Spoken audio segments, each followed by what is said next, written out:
You are listening to the Knightline Sports Network, brought to you by Travis Dever and the Dever team, 386-690-1636.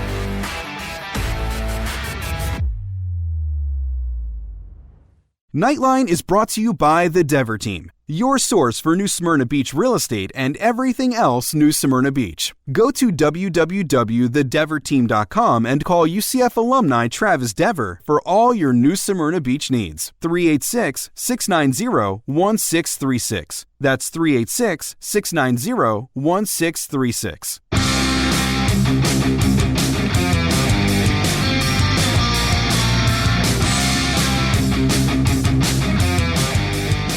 Welcome to UCF Knightline, your source for UCF sports and former player information.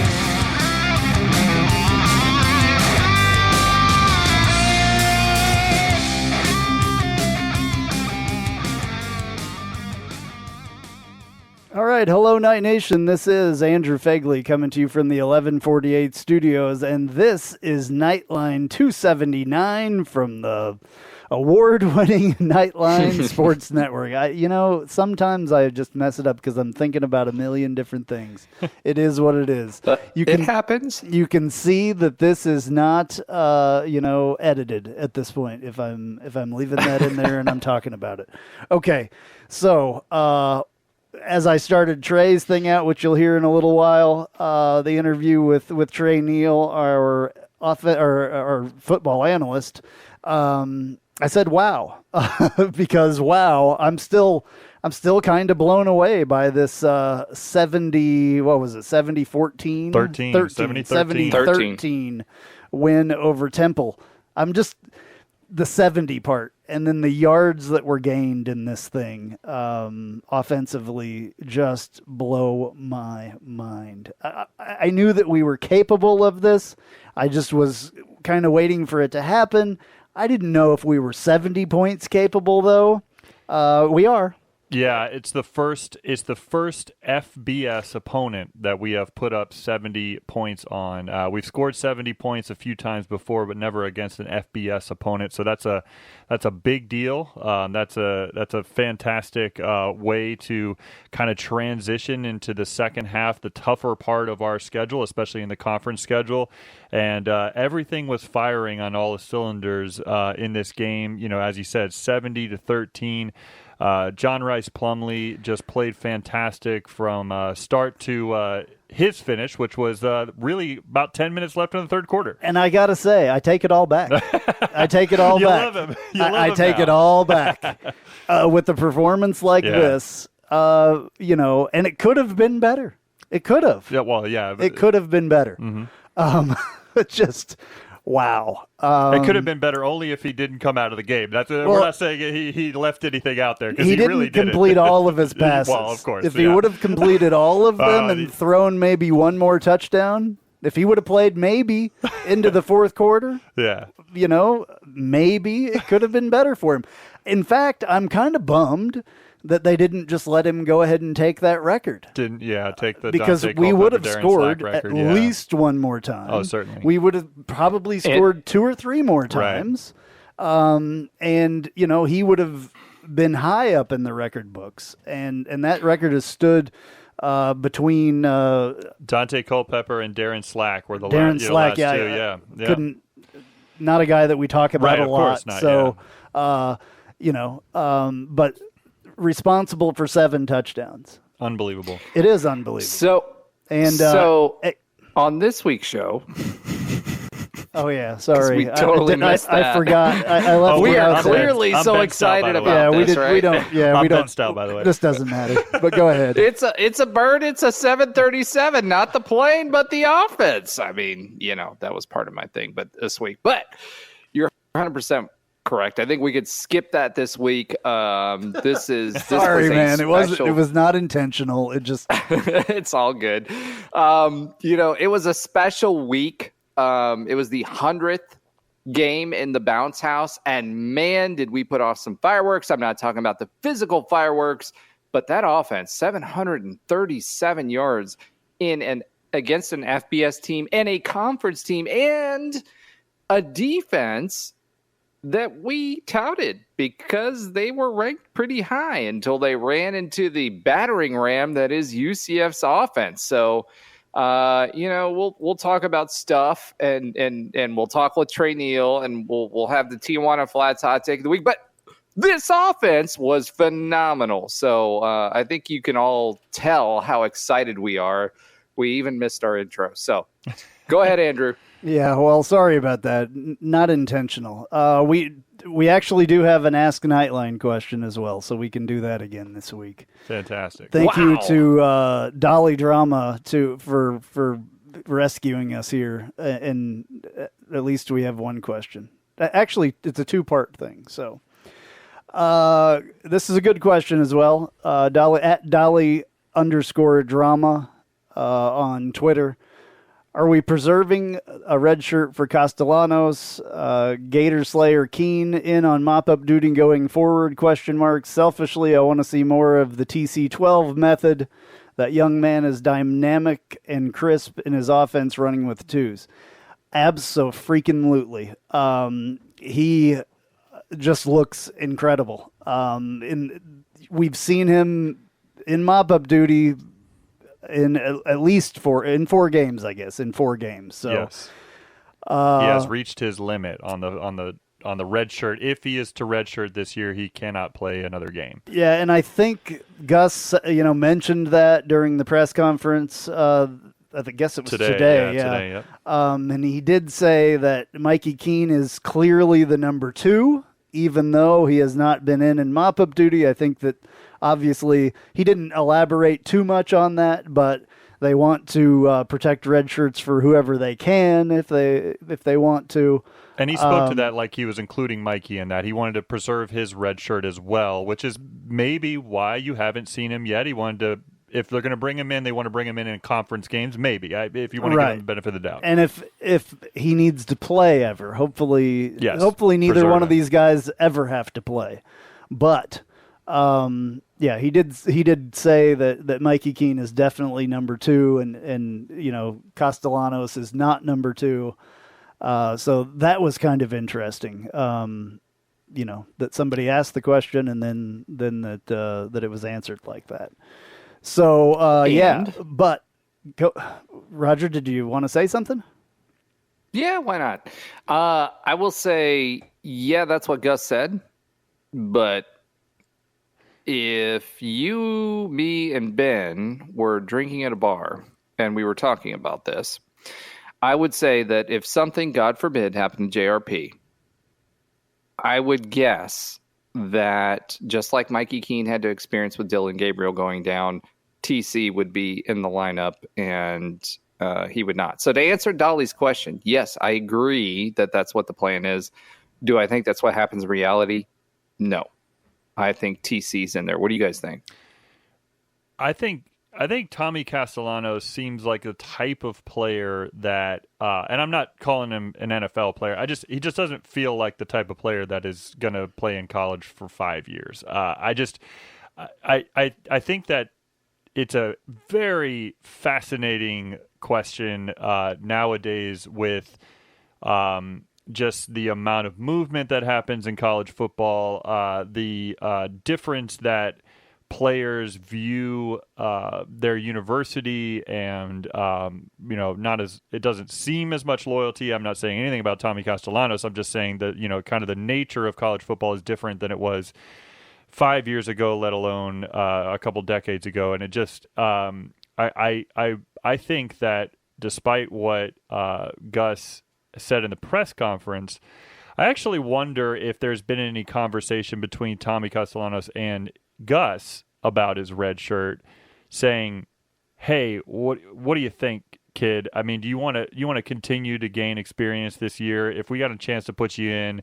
even in mop-up duty, or is preserving this red shirt that much more important to you?" I don't know. I mean, I think it's more of an individual case than an assumption. I believe.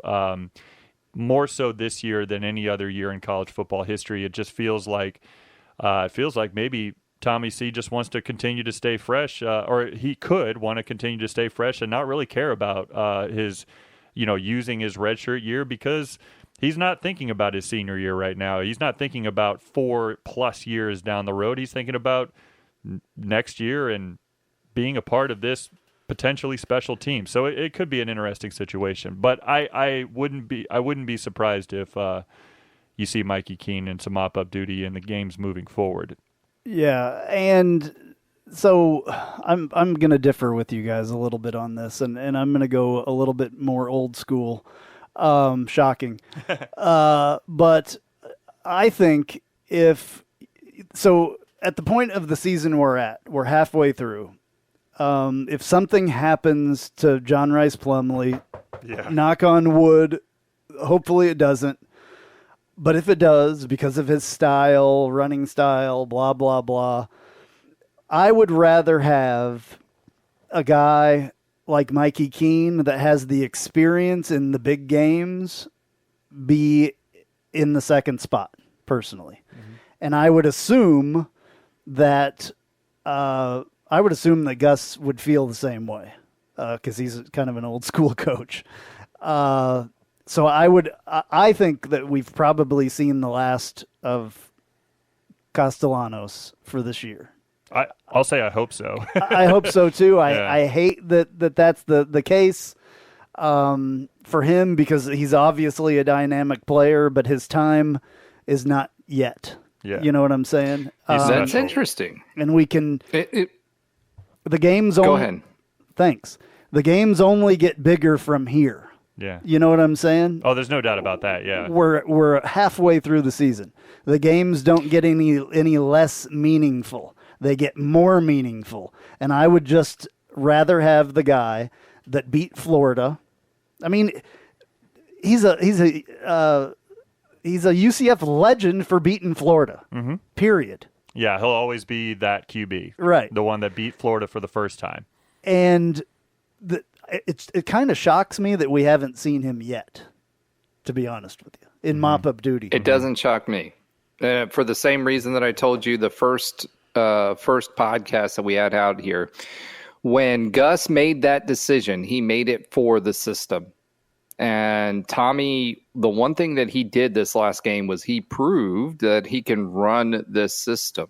I don't think Mikey Keene can. And that's not a dig on Mikey Keene. It's just that's not his skill set. His skill set is a pocket passer, and that's not what they want out of the system. So if the hits the fan, the proverbial whatever, I'm going to knock on wood with you guys. I hope you heard that. But I feel like Gus would trot out Tommy Castellanos out there, because he's proven that he can run the system. I mean, he ran it with the twos, and Temple did not. He came in the third quarter with 10 minutes left. But Temple did not change their defense. We know what their defense is. And even with the twos for the offensive line, the twos with the receivers, the twos with every other position you can think of. McDonald was out there.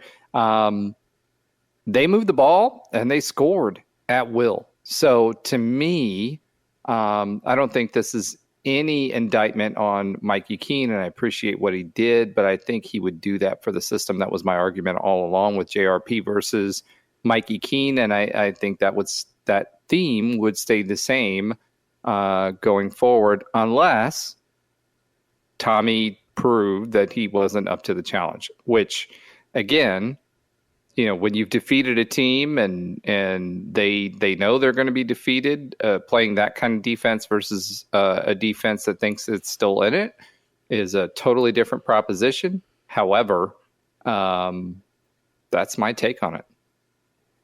Okay, glad that you got your take, because I didn't get to finish mine. So Ben, what do you have to say? Well, I mean, it was it's. Well, we're talking about a scenario here that obviously we don't want. We don't want JRP to go down. I think there's both sides to this argument. You both have a point where if someone were to go down, if JRP were to go down, like say this next game again, I'm gonna knock on wood again. Do you want somebody in there who has the experience, but but you might have to alter the offense a little bit, the game plan a little bit to his strengths, which is what we saw last year. I think what you saw last year as well, though, is him being a true freshman and maybe kind of taking away some of the playbook, not getting him into too tough of situations from a play calling perspective.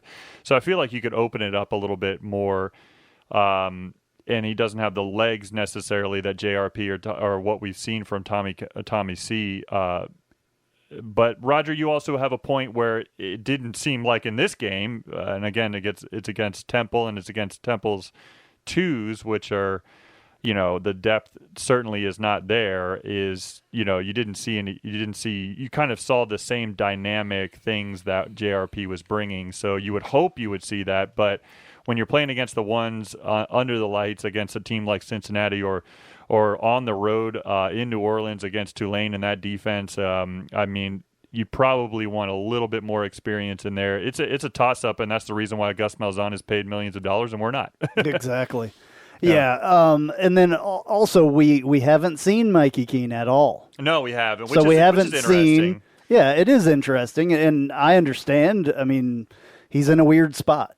He's definitely in a weird spot because he was that guy that beat Florida last season. He was the guy that carried the team all season last year as the quarterback. Maybe didn't play horribly great, but he was a true freshman. He's had that experience. Yeah. I would go with the more experienced guy personally. If something, God forbid, happens, hopefully it doesn't, and I don't want to see that happen. But it will be interesting to see when he does come in mop-up duty, if we get ahead like we were, on this game, where he has the third quarter, the fourth quarter to play, the last of the third quarter, whatever, 10 minutes left, to see what happens. Mm-hmm. And just to see, so I don't know. I guess that answers that. Yeah, you mentioned it was a two-part question by Valley Drama. I'm trying to get to the second part of that question. Here. What we do know in the last 6 quarters of football, we have a quarterback. Absolutely. JRP is balling. I love it. Yeah, he finally feels comfortable, I think, and this is what I think all of us have said, that it was a comfort thing. I know I have been, drilling that into everybody's head. It was kind of a bonus question, and it has nothing to do with football, but it's fine. It's fine. I like questions like this. In fact, I saw this earlier in the day, and I still don't know my answer, but bonus question here from Dolly Drama. Since we're playing the Pirates this week, early 2000s music piracy was all the rage. If you remember the first song or album or genre you downloaded on Napster. And I believe that this is his Eiffel 65 -blue. I don't even know what that is. So I'm assuming that's maybe blue. Da da da da da da da. Okay. That's the song. Good. Oh yeah. Okay. So yeah, it's a song, obviously. So I was huge into Napster in high school times, in the late 90s, early 2000s. I couldn't tell you what the first song or album I downloaded off of Napster, but it was certainly hip hop. I can tell you that. I was big into hip hop at that time.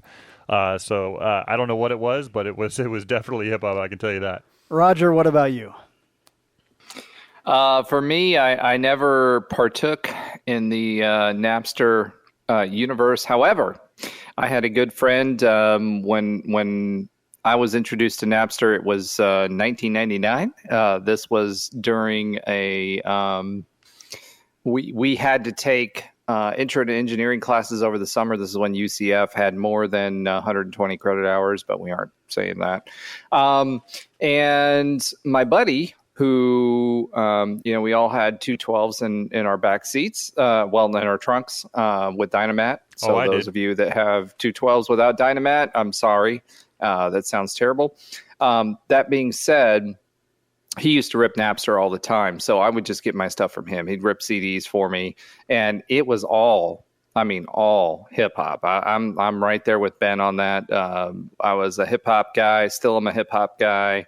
So for me, it was all hip hop. 50 Cent was rocking, like a bunch of stuff was rocking. So it was definitely Napster by proxy, if for lack of a better term, and definitely used it. However, it was definitely someone else. So Andrew. All right. Well, I definitely used Napster and other services to LimeWire too. Download things. LimeWire, yeah. I did. Yeah, LimeWire. I did get some music. I can't tell you like who or what. That's a long time ago for me.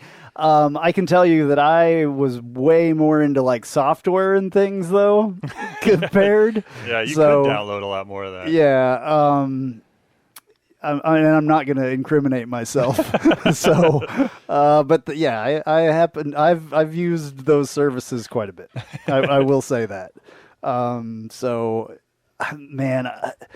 trying to think at the time, the music that was popular. I'm sure I got something that was popular. It was probably like Rage Against the Machine or something like that, or Helmet or Tool or something, Korn, who knows. I'm into more of the heavy stuff, so I'm pretty sure it was like some kind of metal. So, well, thank you for your questions. Appreciate it. So I guess we'll talk more about the game now.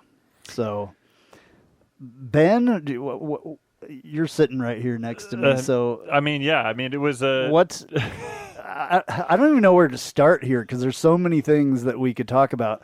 A stat stuffer type of game, that's for sure. Yeah, we did see RJ Harvey early, and I talked about that last week. That was one of the things that I really wanted to see, was really happy.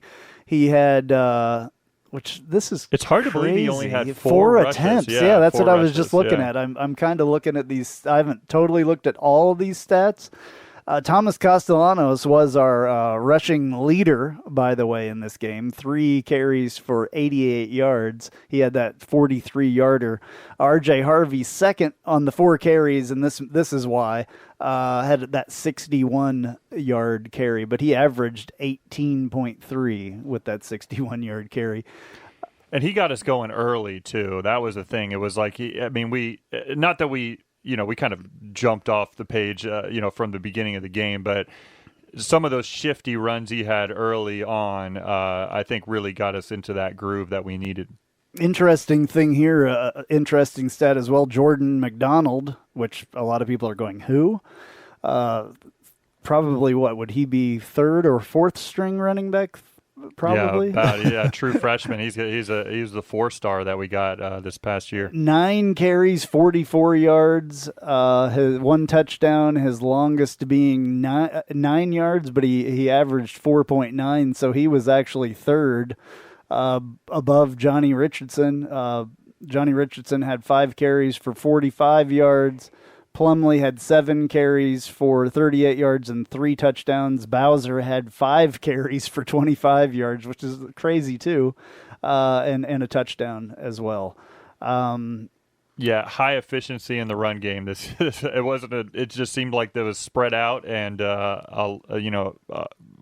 some breakout runs there. How about the run by Tylen Grable? That was awesome. That was awesome. Man, I wish he would have backwards pass. Yeah. And everybody was rooting for him, the big man, to get in there. What a crazy play call. Wish he would have scored on that. And then obviously Ryan O'Keefe got a couple runs in there as well. Mark Anthony Richards we saw, which we really haven't seen much this year. And then Trillian Coles.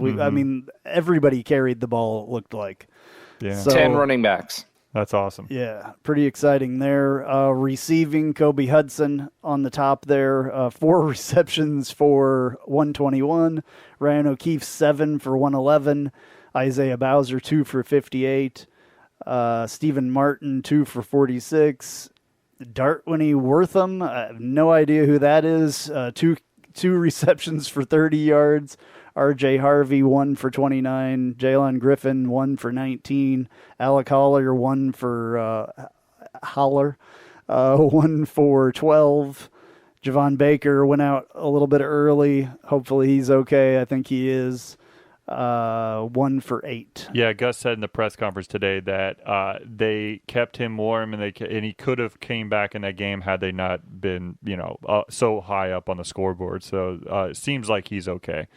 Xavier Townsend, 2 receptions for -1 yard. Yeah. So didn't work out too great for him. But it's great to see for the second straight week somebody like Kobe Hudson getting going. It seems like he's kind of getting into his groove, getting a rhythm with JRP, and then obviously, just the dynamic ability that Ryan O'Keefe has in just any way that we can get the ball in his hands is fantastic. But that deep ball throw that he had to kind of, I think that was the beginning of the third quarter, if I'm not mistaken. But just that deep ball throw by JRP, kind of threw it out there, let him, to just run underneath, and Ryan certainly did that. And it's just great to see how involved both of those guys have been in the offense. So you add those two with, a healthy Javon Baker, and those are 3 weapons on the outside that are going to be hard to stop. 2 wide receivers over 100 yards for a third consecutive game, I believe. That's special, yeah. It is absolutely special. And we were kind of talking before we started the show, UCF's offense is the 5th total offense in the NCAA, number 5. That's pretty good. Really good, in fact. So, and we'll get to the defense, surprising stats on that as well. We talk a lot about that throughout talking with Trey. Yeah, but before we move on to the defense, I want to state one thing that I had to look up today. Before this season started, we talked a lot about the comparison that JRP could be, and we were talking more about potential necessarily than the direct comparison right away. But a lot of people brought up the 2013 Auburn team with Nick Marshall at the helm, and that was Nick Marshall's junior year. And in that year, he threw for nearly 2,000 yards, and he ran for just over 1,000 yards. They were 11-2. They lost to Florida State on a last-second play in the national championship game that year.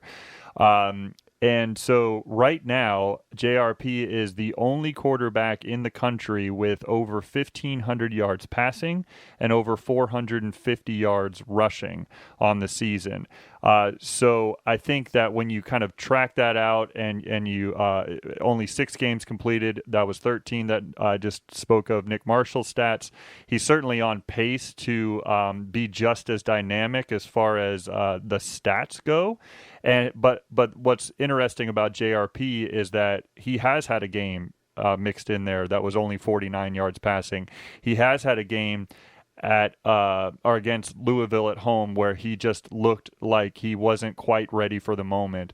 But over the last 6 quarters of football, JRP has kind of reached or started to approach that potential as an athlete that we thought he could be, and we thought, again, the reason why Gus Malzahn is paid a lot more money than us to coach football, what he sees in him. So I just think that bodes well, and I'm happy for all of us in Knight Nation that we are seeing this out of him, and I'm obviously happy that for JRP that he's showing this. I mean, the checkdowns, the decision making, and the athleticism has just been great over the course of this game. And the accuracy on the long throws, no doubt, was definitely a lot better. So, Roger, are you still there?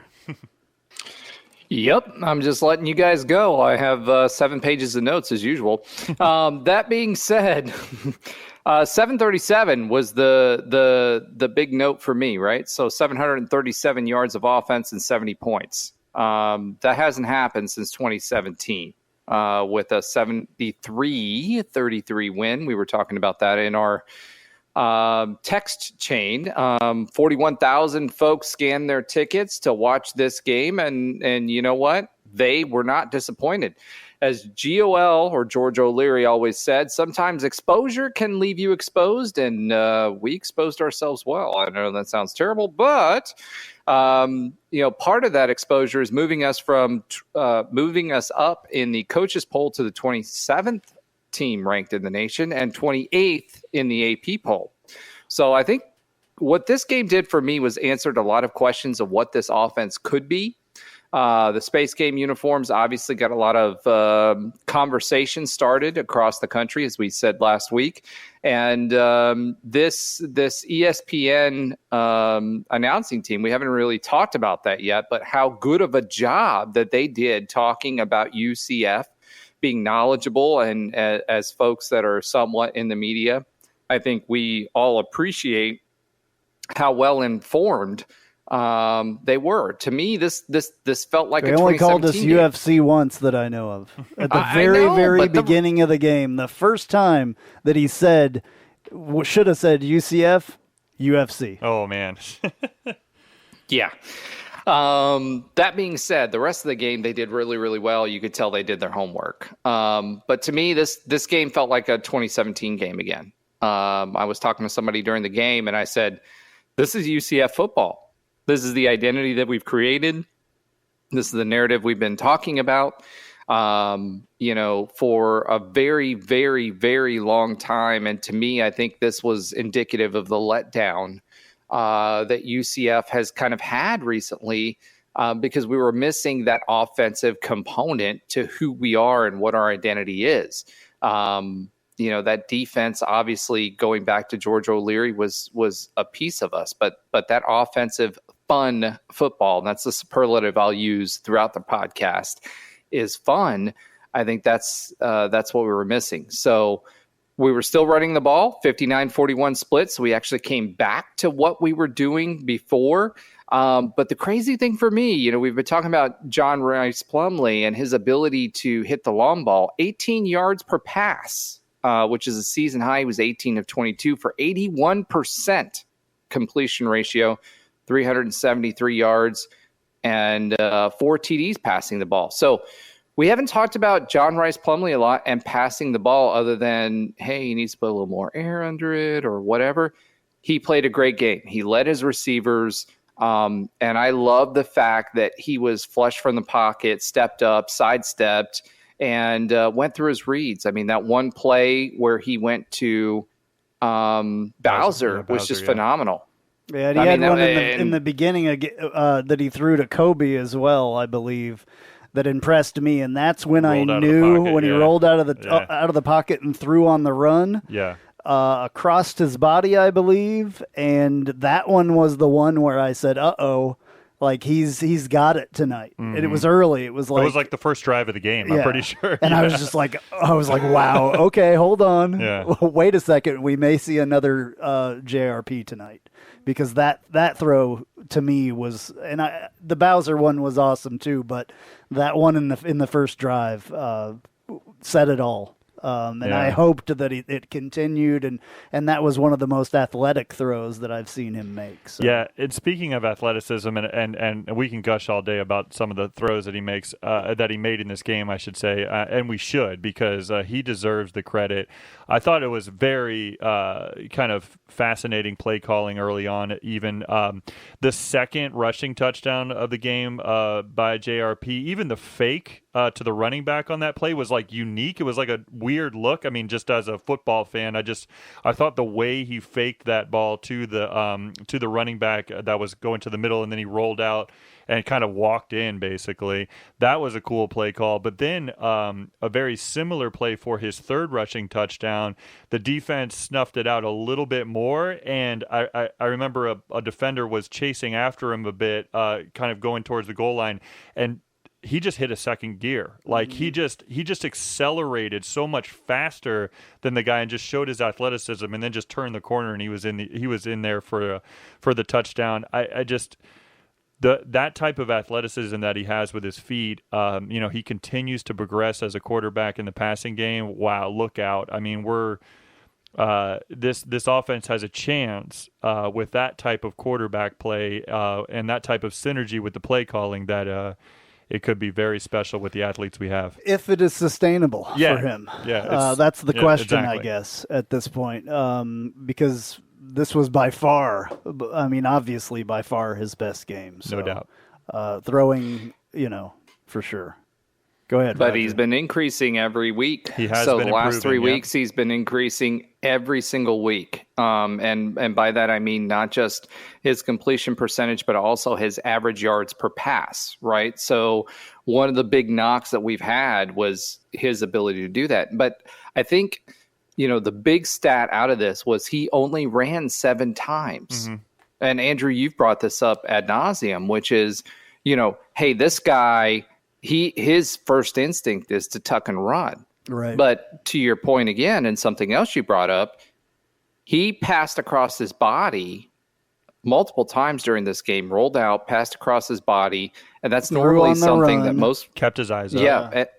Yep, kept his eyes up, and most people are like, hey, you never do that as a quarterback because that's an interception. But he did that really, really well. And he even had a head fake. I don't know if you guys remember this, but one of the long passes, he head faked it. Mm-hmm. And he did a double pass and he passed it and it was a touchdown. So, from a eye test perspective, he looks like he's coming into his own. That being said, from a numbers perspective, we talk about PFF on here all the time. 90.4 this game. Tommy Castellanos, 80.8. So if you've got those two folks behind your line of scrimmage, I mean, that's phenomenal. He was 92.2 when he was kept clean, but more impressively for me, he was 93.2 when blitzed this one and 71.6 under pressure. So what that tells me is he's doing better about reading. He's leveraging his ability to escape, right? But he's stepping up into the pocket. He's also, going through his progressions, and, he's hitting not just the short range, but he's hitting the long. He was 2 for 4. But more importantly for me, which we were missing, I feel like last year, was that middle range. We were not attacking the middle range from the 10 to the 19-yard line. And he was 5 for 6. And I think if you can hit all 3 levels, some of the passing he was doing were floods. So he had 3 options. He had a short range option, a mid range option, and a long option. It's very tough for a defense to be able to cover all 3 of those folks in a period of time, because he clearly can buy himself time. 4 or 5 seconds. And Andrew, you can speak to this as a former defender on the FBS level. 4 or 5 seconds is ridiculous. Yeah. No, absolutely. Absolutely. Yeah. No. Doing a wonderful job so far. This game changed my mind about Plumlee for sure, without question. So, and we're about to. I mean, this is what it sounds like with my foot in my mouth.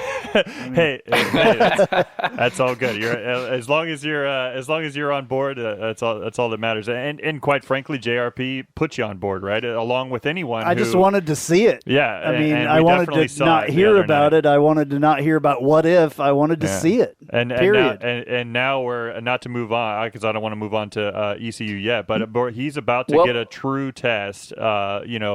In a tough environment, the first time leaving the state of Florida in a UCF uniform on the road at ECU at night. It's going to be an interesting thing, but it seems like... And I'm going to be there to see it. Yeah, that's pretty awesome. It does seem like, though, what we have seen is not a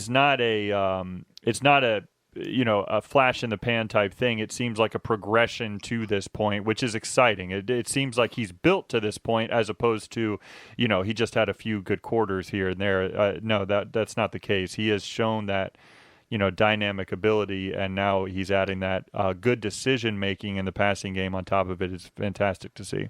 But Ben, to your point, it's not just a progression of him; it's also a progression of the O-line. Yes. Let me they're throw gelling. Yeah. The 100%. And you heard Chip Lindsey talk about this in his interview. You also heard about Gus talking about this.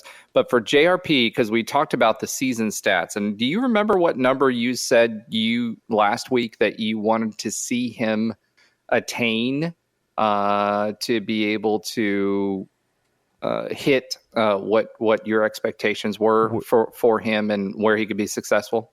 Which stat were you talking about there? Well, you were talking about the completion percentage. Do you remember? Oh, I was hoping to see it increase to about that 65% mark, if it could, possibly get. And you rightfully so, kind of reeled me back in when I was approaching the 70% or even above that. But certainly, if we could get it around that 65, I think it had ability to be special. And obviously, this game was much higher than that. Okay, so let me pause you there for the season.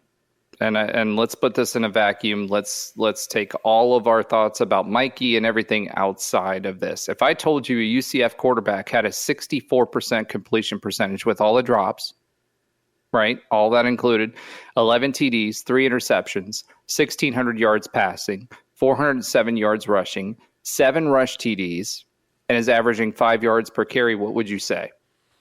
I would say we're on track to do something really special. There's no doubt about that. That is JRP right now. Yeah, absolutely. How many yards rushing did you say? 470 yards rushing. 70? 470. Okay, yeah.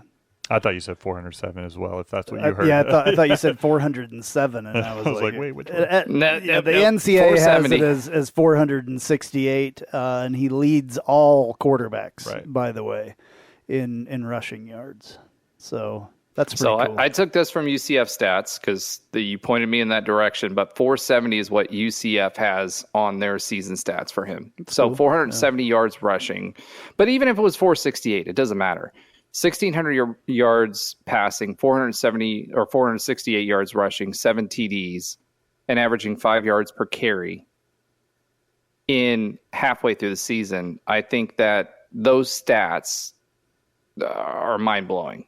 And I agree, because it's something we talked about in the break, where in between where Trey, we were talking to Trey and talking amongst ourselves. I mean, when you think about the fact that this individual put up 14 points in one of our season games, but still having this kind of game, if you look at the progression and if you were to plot it out, it's just going up. And part of that is him. Part of that is the O-line. And that's kind of where I went to at the beginning. Their pass blocking is ridiculously good. PFF 84.3 for Grable, who, by the way, also, as you mentioned before, had that pass. He was a quarterback, converted quarterback, went to tight end, and now is on the O-line. Matt Lee, 81, and that's with that messed up snap that we had. Swoboda, 80.9. You're talking which, remember, PFF, he was right? Correct. Yeah. Sam Jackson, 75.1.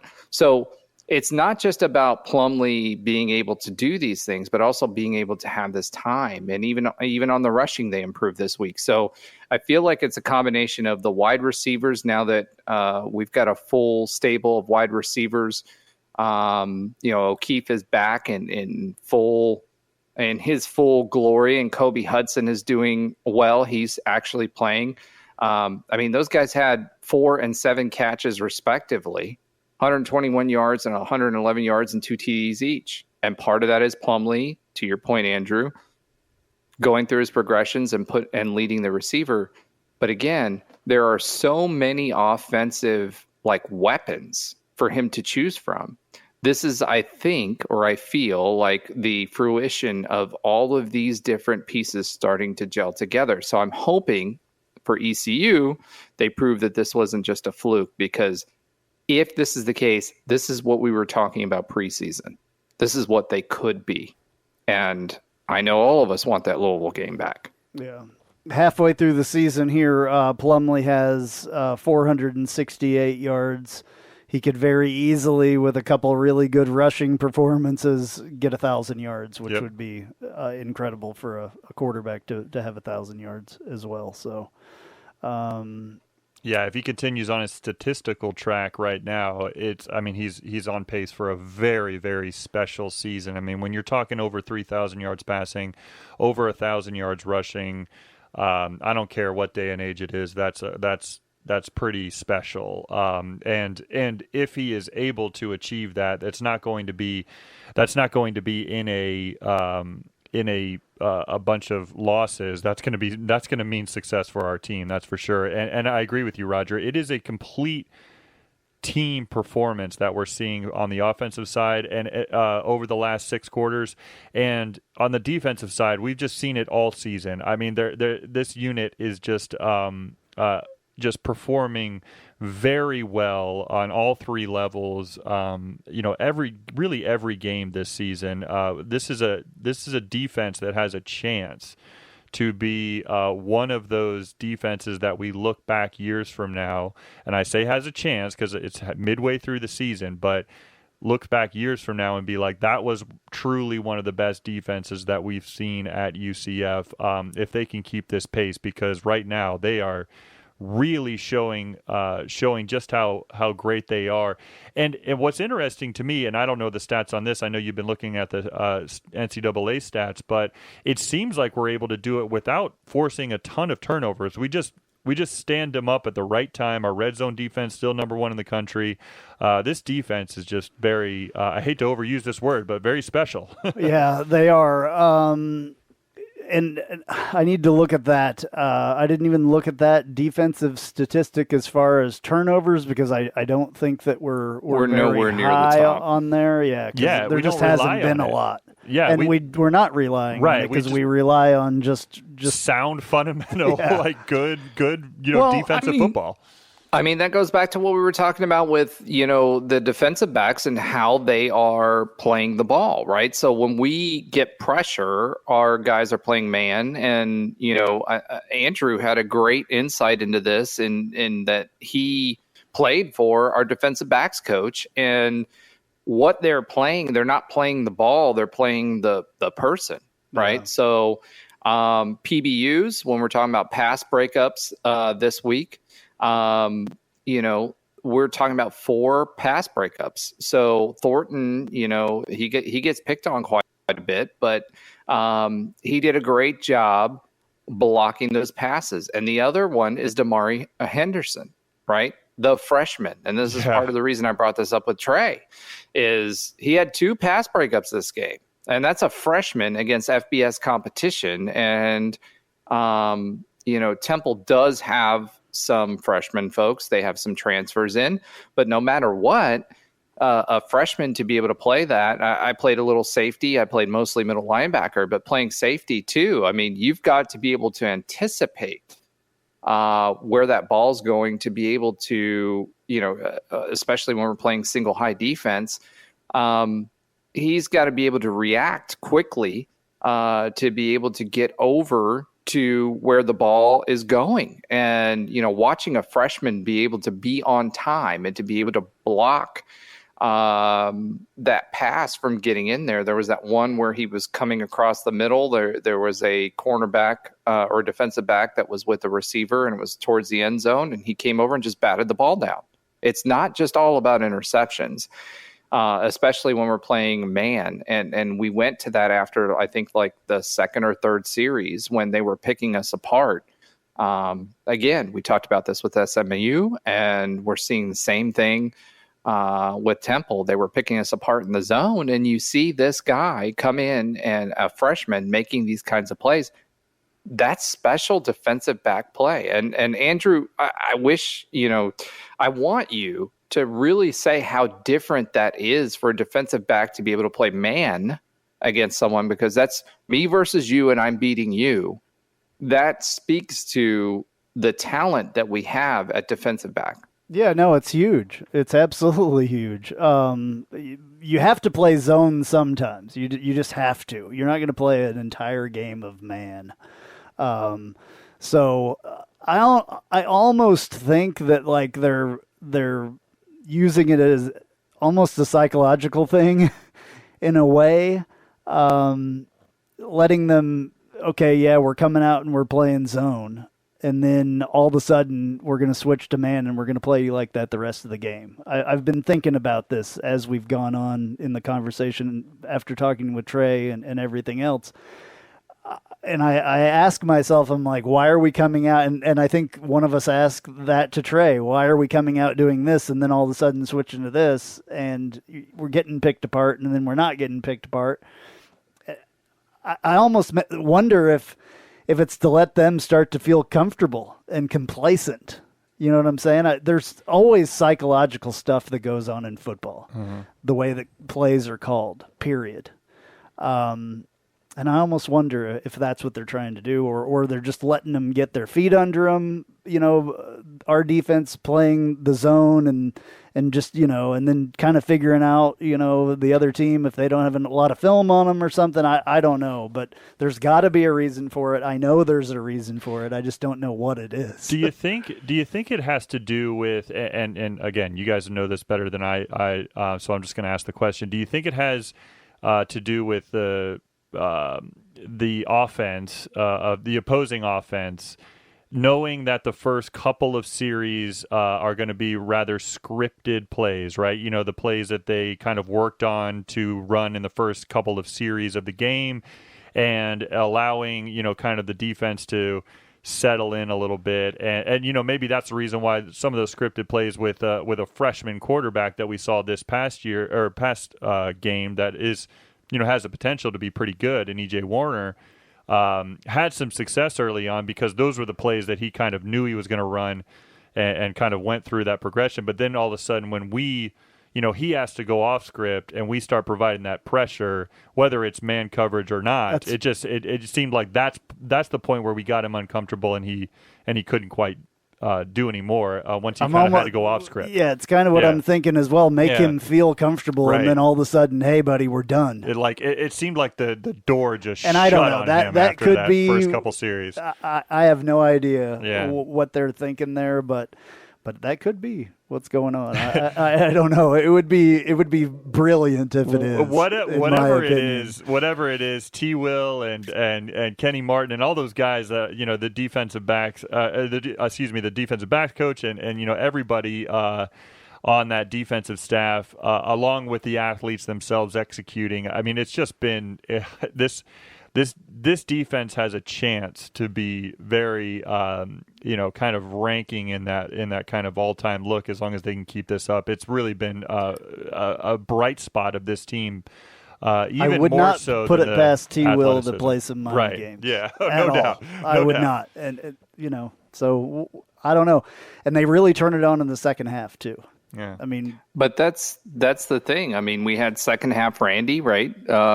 In this game, it wasn't second half T. Will. He made the adjustment 3 series in, right? Yeah, I think right our away. strength. Yeah, I think our strength is getting pressure. We got, you know, we talked about this a little bit later with Trey, but 9 QB hurries, which equates to almost 10 or 25% of the passing plays. They had 41 passing plays in this game. I mean, if you're able to put, especially a freshman QB, under duress, it doesn't matter how good he is. If you're able to put him under duress, no sacks this game. Yeah, even without I found the that sacks. interesting. No It's not turnovers, a- no sacks. yeah. It just seemed like we're just getting it done with fundamental, you know, defensive football. It's still really that crazy. bend don't break thing Yeah. too. A little bit, It's still, especially in the beginning, is bend don't break, and then it seems like in the second half it's just nothing. We're not going to give you anything. So We were swarming. I mean, look, the thing that I took out of this both offensively and defensively, and I don't know if you guys got this impression as well, but I actually wrote it down because I write notes as I'm watching the game on my phone, right? So both the offense and the defense. The offense, this game was the first time that I felt like everybody knew where they were supposed to be. Everybody knew where, you know, including JRP, where they were supposed to go. If this happened, then you do this, etc. This was the first game I felt that way. Defensively, Jason Johnson and Jeremiah Jean-Baptiste, they were Jeremiah Jean-Baptiste knew exactly where he needed to be on the plays. It felt like he knew what plays they were going to run before they ran it. And one of the things that Gus had said in his presser today is kind of like put everything together for me. You know how he talked about Shaquem Griffin and spending the time and the evenings and sleeping in the facility and watching tape and all of that stuff. Coach Malzahn said today that he is a graduate, and because he's a graduate, he's spending more time in film, and he's showing up 10 minutes early for all the practices. He's spending 10 minutes early for everything, right? And that reminds me a lot of George O'Leary and talking to past team members that were on that transition year between George O'Leary and Frost. The big thing was, their ability to sit there and they took those George O'Leary, lessons to be there early and to make sure that they're doing the extra film study, et cetera. I feel like Jeremiah Jean-Baptiste is our secret weapon because he's doing that work. And you heard Gus talk about that today. And Andrew, I mean, from a college football player's perspective, when you're watching film and you understand what the tendencies are, et cetera, it can make a difference. And I feel like from gap integrity, from, everything else, it felt like Jeremiah knew what the plays were and where he needed to be, right? And John Rice knew what the plays were and where they needed to be. And this was the first time that I've seen that actually happen. What difference does that make from your perspective as a player in getting that extra time in? Tendencies. You can figure out what the tendencies are for every different player. I mean, the longer you have to study film, the more you're going to know about them. You're going to know where they're going to be, how they're going to react to this, how you're going to react to that. That's all that is just studying your opponent and knowing what they're going to do in certain situations. It's huge. Huge. Yeah, I think what you're describing there is leadership. I mean, what we're really seeing from JJB in particular is that leadership ability. He has taken control of this defense from that linebacker position, and he is just shown to be a great leader. It was actually interesting with Louis Riddick on the call. It seemed like every time he started to talk about Jeremiah Jean-Baptiste, he would make a play. It was like right on cue. Yeah. And it was just cool. That's again tendencies. Yeah. An announcer that does his homework, an right analyst that does his homework is going to know sometimes what people are going to do and when they're going to do it and all that. So. Yeah, and I just thought it was a bit of a showcase for him this week in making some great plays, and I think that you're right. I think that his leadership has shown through. And he earned that kind of captain spot prior to this season. You heard about his leadership, but it's really starting to shine through in some of these big moments in these games, and that's great to see. And in a way, he's quietly doing it. Oh, as no well. doubt, yeah. Because we talk later on, obviously with Trey here in a bit. We're gonna talk with him, and I. Pretty much that entire interview, I'm looking at stats, and I'm just finding little things. And there's a surprising one about Jeremiah Jean-Baptiste that I had no idea that he ranked as high on in the entire NCAA. So, and I'm looking for other ones. I know there's some other ones in here that are going to surprise us as well. I'm just having a little bit of trouble finding them. So let's take a break and talk to Trey. Since there's a lot that we talked about with him. It's kind of a longer one again. And then we will come back after Trey and talk about ECU coming up. We could go on all night about this game and all that. So I don't want this to be a 3-hour thing. It's already going to be a little longer than I'd like. So let's do that, and then we'll come back and talk to Trey, and then we'll be back after that. Hey, this is Travis Dever, Kai's Real Estate, the Dever team, New Smyrna Beach. Your source for real estate and everything else New Smyrna Beach. Proud sponsor of Knightline. Call me anytime at 386-690-1636. That's 386-690-1636. Let me show you my hometown, New Smyrna Beach, UCF's favorite beach. Go Knights and charge on. An auto accident can change your life forever. At Chad Barr Law, we are raising the bar on what to expect from your personal injury attorney. Hi, I'm Chad Barr, and I want you to know that our entire team is dedicated to providing you with the representation you deserve in your greatest time of need. If you or a loved one have been injured in an auto accident, call 407-599-9036 for a free consultation or visit chadbarlaw.com. At Chad Barr Law, our clients come to us in need and leave as family. Offices, Altamont Springs. Looking for more out of your Porsche? Look no further than Flat6Motorsports.com. They have the widest selection of aftermarket Porsche parts anywhere in the world. With over 85 product lines and in-depth expertise, Flat6Motorsports.com is your one-stop shop for any Porsche performance needs. Whether you're shopping for intakes, exhausts, suspension, or tuning, they have you covered. Flat6Motorsports.com is the premier Porsche aftermarket specialist. Check them out at Flat6Motorsports.com. All right, please welcome back Trey Neal. Trey, man. What's up? Wow. What a game the other night. Wow is right. Yeah, wow is the only thing that I could really think of in the intro here.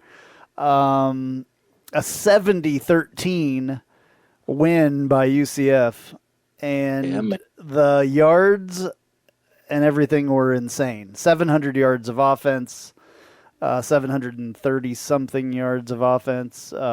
Defense did a heck of a job as well. Pitched a shutout in the second half again. Mm-hmm. What are your initial thoughts since this is the first time we've talked about it? Oh, that's what I've expected from this team, just with the talent they have. I think we talked about it last week. This team they're talented everywhere.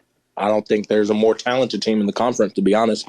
It's just we're going to go as far as our quarterback takes us, and he was special on Thursday. And if he plays like that, I don't see us losing any games. And I know that's a tough task to play like that consistently, but that was impressive what he was doing, man. It was impressive. Yeah, big time. 18 of 22 for John Rice Plumlee, 373 yards, 4 touchdowns through the air, and 3 more touchdowns on the ground.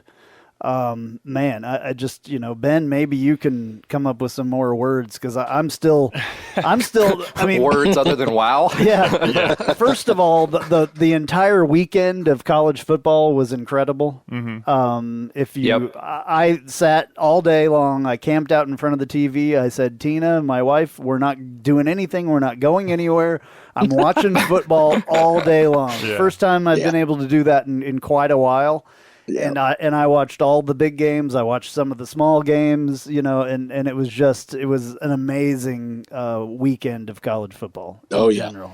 And I think, to me, like, this is what makes it great. Is just like when it's parity. It's teams that you don't think can win. You have the big going down in Alabama. And that's what makes it fun. And it's wide. USC is again, so you have like the Pac-12's kind of reviving a little bit, and they lost, but I think when it's so much parity as we've seen, I think that's what makes the sport great, is when you really don't. Because right now I couldn't tell you who's going to be in the playoff. I couldn't tell you who's going to win conferences. I could not tell you really. Teams are dominating and then they lose. And I think that's what makes the game great.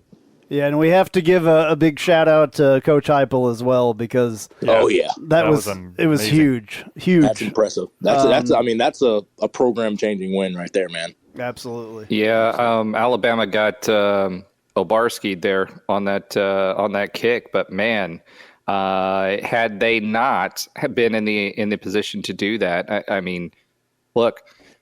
It doesn't matter if it comes down to the kickers. They won, and they tore down the goalposts, and Danny White asked for more money. So, Terry Mohajer, when we tear down our goalposts, are we going to ask for more money too? How's this going to work? That's the way to fund the new South Tower that we've been talking about, I think. We just win, tear down the goalposts, and just ask for money. I don't know if that'll ever happen at UCF, though. It's not really a good place to jump down off of the. Yeah, it's a far jump. It's a big jump. Yeah. So I was part of the crowd that tore down the goalpost with Marshall there when we finally broke our losing streak back in 2000. What was that? 2003, I believe. Since I'm a little bit taller than the average person, I felt like the entire weight of the goalpost was on my shoulders when we took it down the field. Probably was. I realized that day just how heavy those dang goalposts are. Anyways, getting back to our game, our 70-13 win there, it just really was a special night, and JRP was absolutely, as you said, Trey, just special.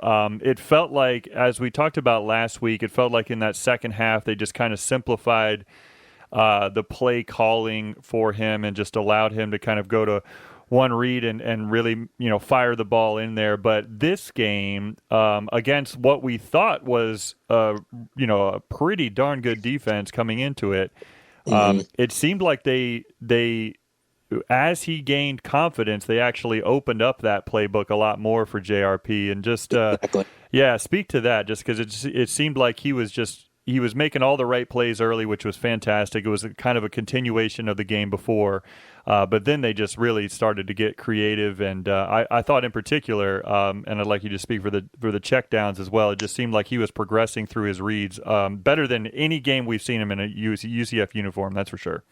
Yeah, exactly. I've been saying it for 5-6 weeks now. Early on, because he's a younger in the sense that he hasn't started a lot of games at quarterback. Just make him get some easy throws, get him throwing on the run with easy reads, because that's what he's comfortable doing. And once he settles down and once he gets a little confidence going, then, open it up a little bit more in the playbook. Let him go through a couple more progressions because he's a confidence guy. So, we've now, after this weekend, we've seen how great this offense can be when he's playing confident within the offense, because we've seen the lows, which was like a Louisville where he's not confident at all. He's panicking, but now we've seen the highs, and the highs, this offense, like I said, it's special. So I think you have to stick with that game plan of, get him moving, man. He likes to run. We can't help it. That's what makes him special is his legs. So get him on the run, making some easy throws, some rhythm throws, things like that. And that's what, I think from last game, second half through these past 6 quarters, that's what Gus has been doing. And that's really all you can, if you can get him in this kind of rhythm, man, I don't see this offense being stopped. That's just my opinion, because we have too many playmakers just everywhere. RJ Harvey, we have 3-4 running backs. We have 3-4 receivers, 2-3 tight ends. It's too many playmakers, man, and it's a problem. Well, I think you hit it right on the head. Was the difference between this game is when JRP rolls out, he's still looking down the field and he's not looking to tuck and run. And I think the offensive line had a big part of that too. They graded out much better. They're gelling quite a bit on PFF this week.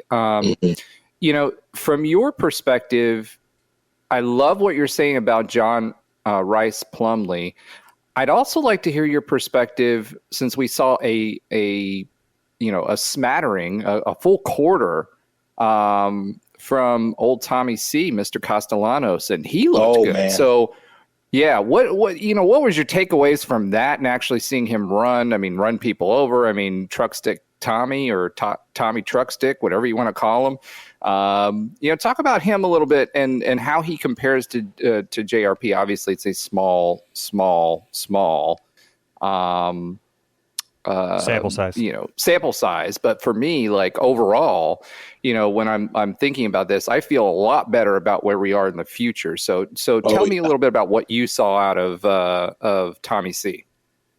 Yeah, I can tell you right now that kid's going to be special. I remember watching his highlights in the spring. Me and one of my friends, one of the former O-linemen, Chavis Dickey, he was like, this man looks like a baby Kyler Murray. He's like, you don't see it yet?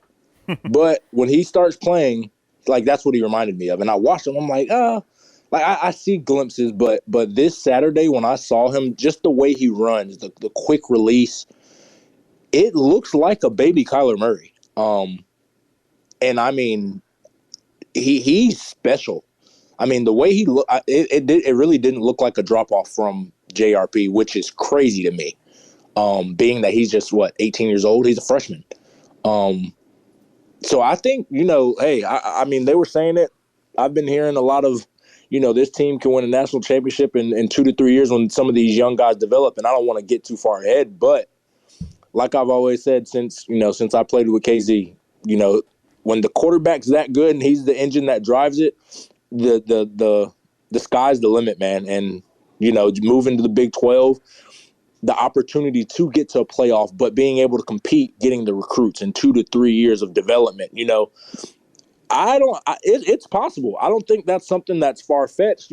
Early on, yeah, it was a little far-fetched, but I think it's possible that, he could lead us to that moment. And again, I don't want to get too far, into the future, but he's special. I mean, some of the throws he's making were, and they're easy throws, but it's just the mechanics. It's the skill set. It's the traits. It's fast release.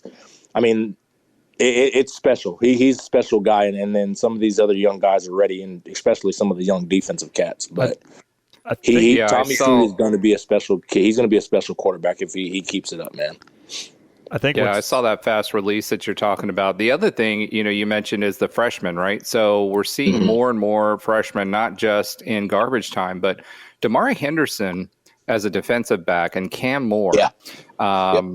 Talk about what you see out of them and the challenges they face as freshmen. I mean, granted, 4 stars, but how does that, in your experience when you were a freshman and you came on, how big is that for them and what kind of challenges are they facing to make it on the field and not only make it on the field, but make a difference? Yeah. I mean, again, it's an adjustment and it's not really I guess a skill set thing because those kids are talented. Like you said, they're 4-star kids from Florida. So, they can run, football is life down there. So, they love football. So it's not really the skill set that you worry about. It's more probably the playbook. That's just me. Just through my time, that's always been the hardest thing for freshmen, especially coming in, mid-July or mid-June, early June. It's so hard to get a grasp of the playbook when they just dabble in a little bit in the summer.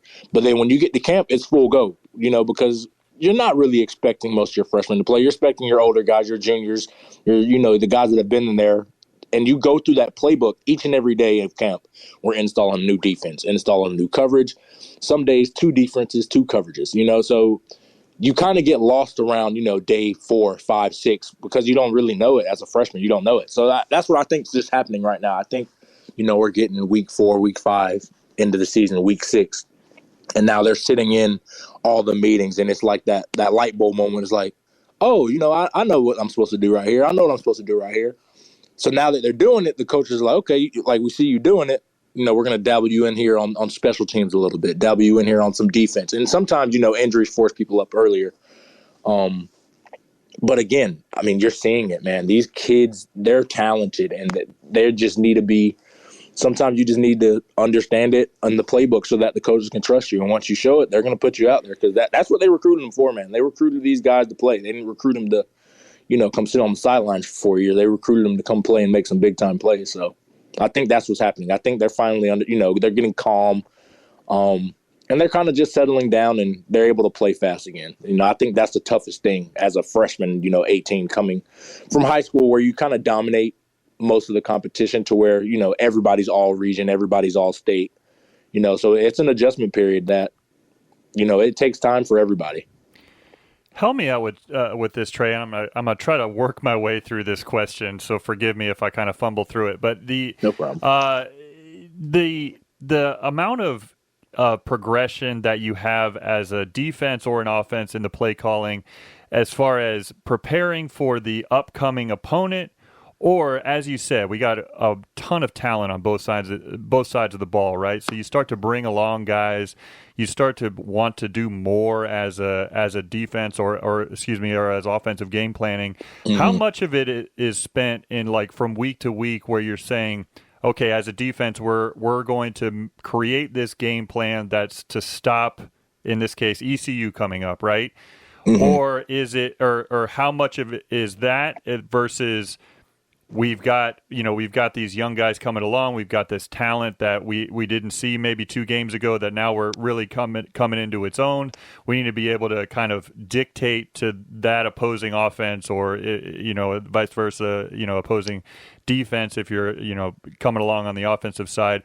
How much of that is kind of percentage wise, when you're preparing week to week? I thought of the question as you were explaining how young players and players that are new to a team just really start to show their talent throughout the season. It's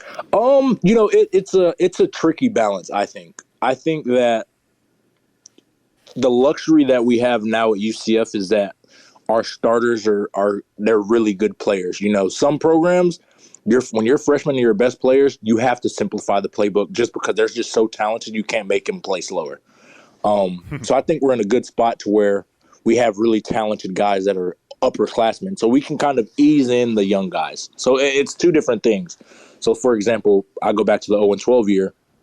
A lot of our talented guys were younger guys. I mean, it was a Shaquille Griffin, DJ Killens. All those guys were young, but they were juniors, and sophomores and freshmen were most of our guys. So we had to simplify a lot of the things early on. Granted, it wasn't productive, but we simplified a lot of stuff we did. Whereas now, like I said, we have all these experienced older guys. So you can kind of ease them. Maybe you just, for example, you give, Cam Moore, you're like, hey, we're only going to put you in when we call these coverages, this. That way it simplifies it for you, and you only have to learn this little part so you can play fast. However, the experienced vets, they still know what's going on, and they can still, operate and still play fast and play effective defense. So I think it's just something where defensively you just have to, give them just a little bit. You don't want to overfeed them. You just give them just a little bit of taste here. And as far as, DB, you might just bring him in with nickel defense or bring him in with dime defense on 3rd down, stuff like that. That way they're still playing fast, but they're not really having to think too much. Same thing with offense. I remember with Marlon, Marlon specifically, he had certain packages he would come in for offense just so that it was, he could play fast and play physical, and he didn't have to really think too much. And then as the season progressed, you start seeing more Marlon Williams. You start seeing more Otis Anderson. I think that's the point we're getting to. We're starting to see, for me, the most surprise I'm seeing is we're seeing a little bit more R.J. Harvey. And I know he's not a younger kid, but I would have never thought, they're saving Bowser, which I think is smart for the long haul because of how physical of a runner he is. But I also think, I put it in my little notes. I was like, the offense, we almost have 2 different offenses.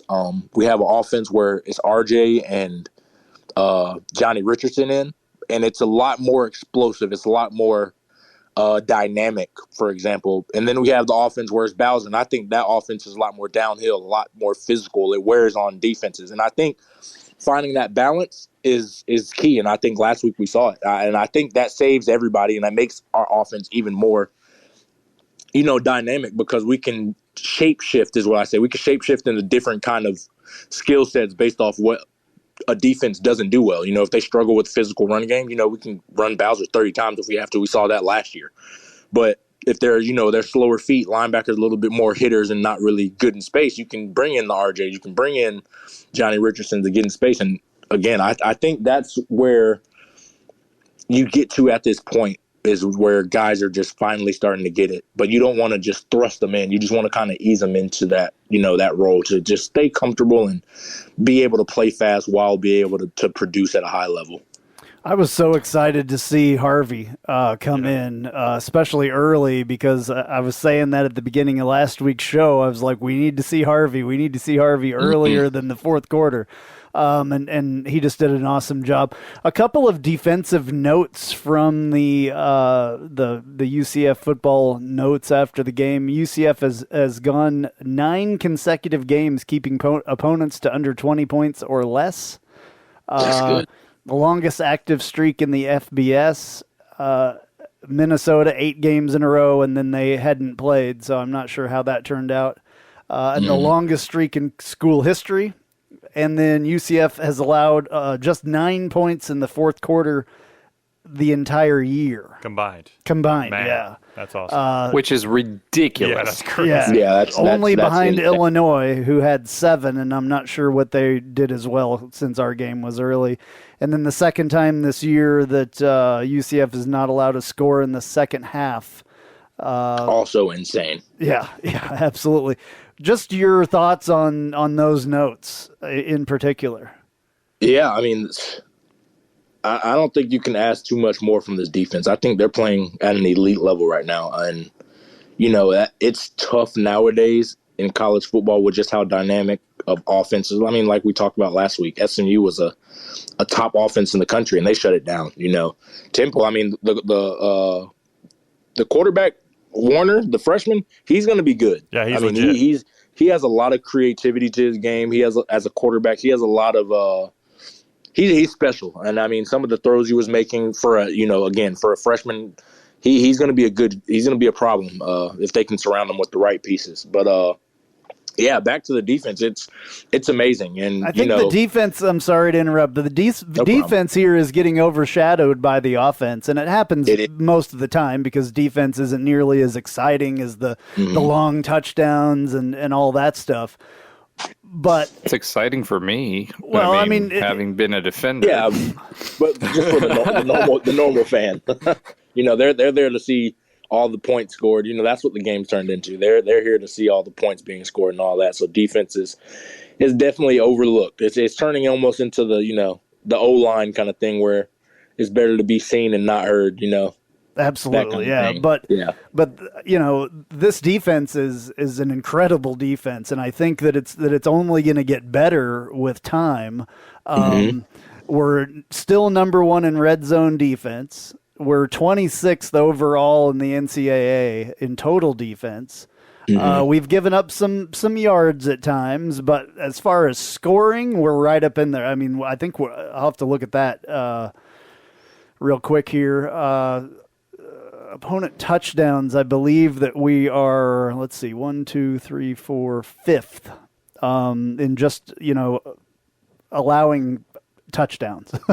Yeah. What's the margin on that, Andrew? I mean, honestly, because T-Will was mad at that last touchdown that happened with the seconds clicking off. I don't know. With the SMU game? Yeah. You mean? Yeah. I thought this particular game though they kind of were a little bit surprised by EJ Warner's talent and coming from a freshman himself early and then they just did what they do. They just settled in. They played their game plan. They made slight adjustments, and then they just dominated the rest of the way. It was a really impressive performance, against a not necessarily, we're not world beaters here in Temple, of course, but still they took the punch early and then they just rocked it the rest of the way. I'm a little mad at them that they went 10 points past my 3 prediction that I had, but besides that, I'll forgive them. We'll talk about that later. Yeah, so what I was getting at was even the company that we're in with the touchdowns alone: Illinois, Georgia, Iowa, Minnesota, UCF. Michigan is underneath us, Syracuse, Kansas State, Ohio State. Some pretty good defenses in there.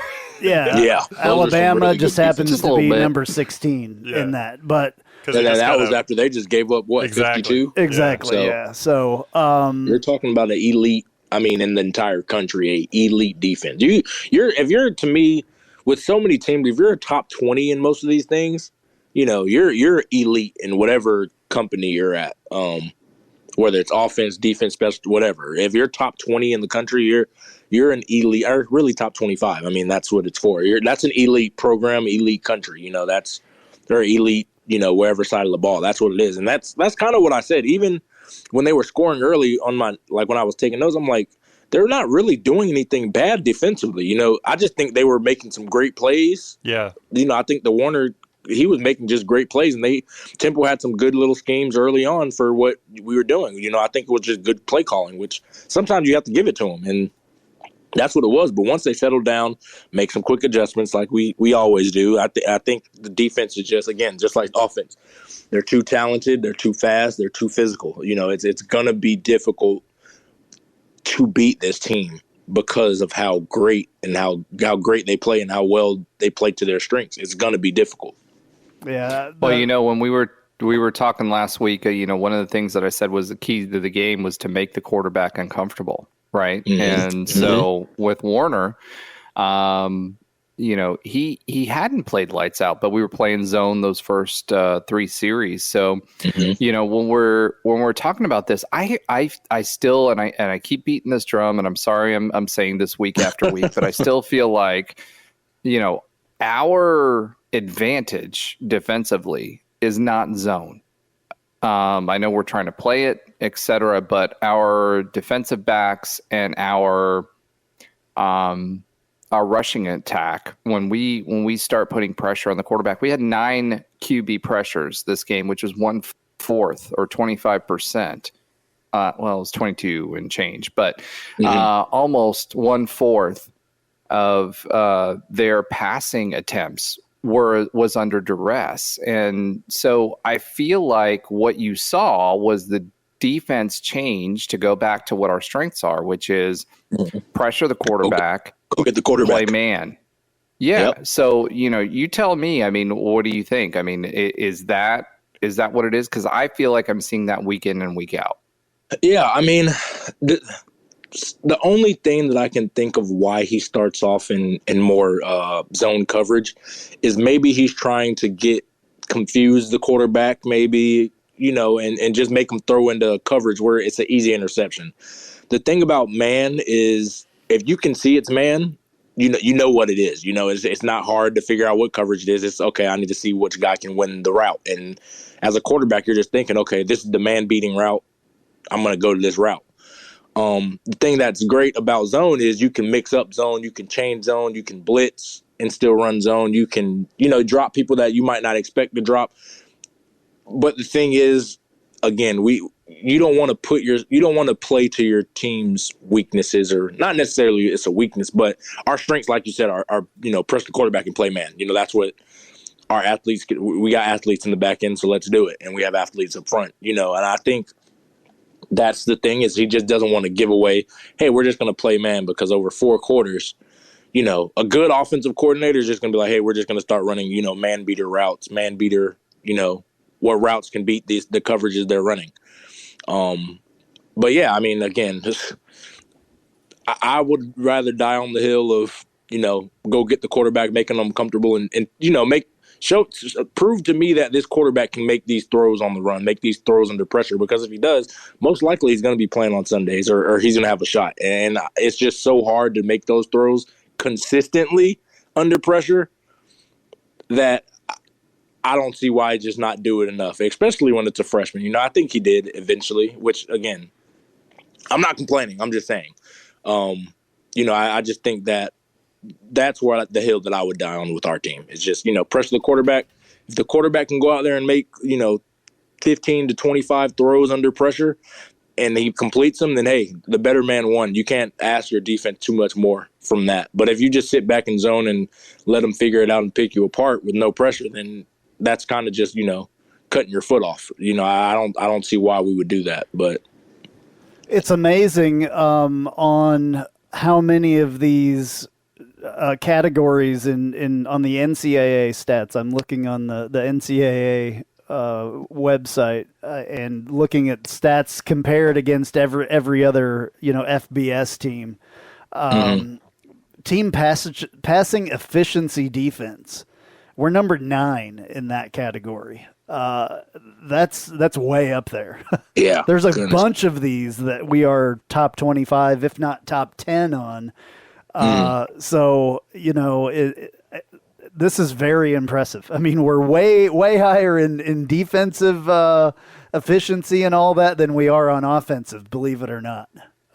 Blows my mind, to be honest with you. But we have a really serious defense going here. And I hope that more people start paying attention to that. Oh, I know it's not as exciting. Well, we've been talking about it a lot on this show. I mean, we have been impressed with the defense all year. So certainly the Knightline listeners are definitely they should be well versed in defense. Yeah, they come. Well, here I mean, there are three of us that play defense, so exactly. And I was a pretty dang good shot blocker in my day on defense and basketball. So yeah, hey, there you go. There you go. That's the tie-in. A defensive mentality here on the court as well. But I want to take a step back and kind of think high level here, because I think it's great to have a conversation with you about this, Trey, because you were part of the most recent kind of let's call it foundation building for the future, right? Like kind of the being part of that 2017 team and everything that's come after it.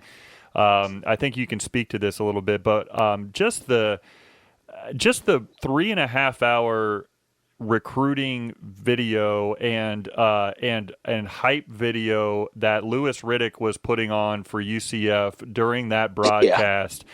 I mean, it just felt like, listen, we're playing Temple, right? We're playing Temple at home. It's a space game, so space game, adds a little bit of excitement. But we're not playing, we're not playing Cincinnati, right? We're not playing Tulane. We're not playing a ranked team in our conference, but. That being said, the way that Louis Riddick, Matthew Berry a little bit, but Louis Riddick in particular, with the credibility that he has, the way he was speaking about Jeremiah Jean-Baptiste and all of our players, it felt like, as somebody who was who is alumni of this university, former athlete of this university, it just felt like it was like another step in that kind of arrival moment on a national stage, where we were the hottest thing going on that Thursday night, and I think that even sustained through the great Saturday weekend. It was a great preview to the great Saturday of college football that we had. Yeah, and I mean, the thing is that's like that I appreciate the most is just like what you're saying. Louis was talking about everybody. And I mean, even earlier in the week, he was on Twitter, kind of campaigning, and he campaigned for, E.J. Warner's son a little bit. But for as far as UCF, he was campaigning, just saying how much talent we have offensively, how much speed we have offensively. And then he gets on the broadcast, talks about different players individually.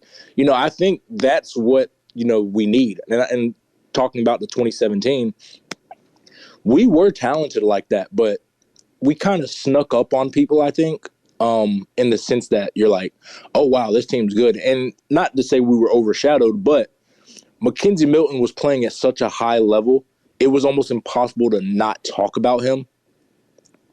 You know what I'm saying? And then we have Shaquem Griffin defensively. Yeah, that's also a great story and great player. Yeah, and all both of those guys, and it's no problem. That's just the reality. Like, they were so big as, just images and statures and almost celebrity-like status. We don't really have that at UCF right now, those kind of celebrity kind of guys.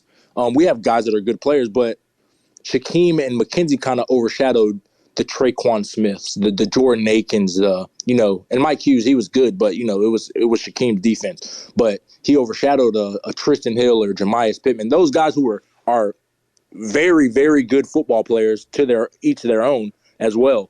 But now, we have JRP, and he's big, but he's not overshadowing everybody. They talk about everybody, and I think that's the next step. Is just I'm glad that Louis was able to kind of go in depth about not at each position, but like he talked about a guy at a different position. He talked about the running backs, the receivers. He gave praise to Jeremiah Jean-Baptiste. He talked about how fast the secondary was and how athletic they were, and that there's going to be guys that play on Sundays. And I think that's the exposure that you need as far as recruiting wise.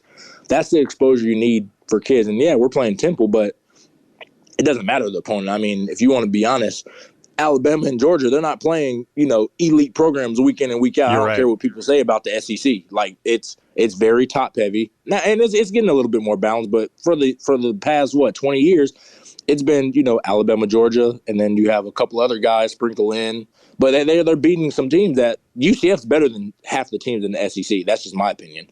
Boom. But that's just one of those things where it's good to hear, them talk about the entire roster and how talented the entire roster is. And then even better, he talks about when the freshmen were getting in, he even pointed out to talk about how the freshmen and all, and that's what you need. Just talk about how from top to bottom, this roster is talented. And from top to bottom, like you said, in a couple of years, they think they can compete for a national championship. And hearing that, I didn't hear that when I was being recruited throughout my, as far as UCF. I didn't hear that. I just heard, it's a great school. It's on the rise. It's a young school, so many students, and they have a really good football team. It was just like the perfect storm of the Fiesta Bowl year that I was like, oh, wow, they're really good. Let me check them out.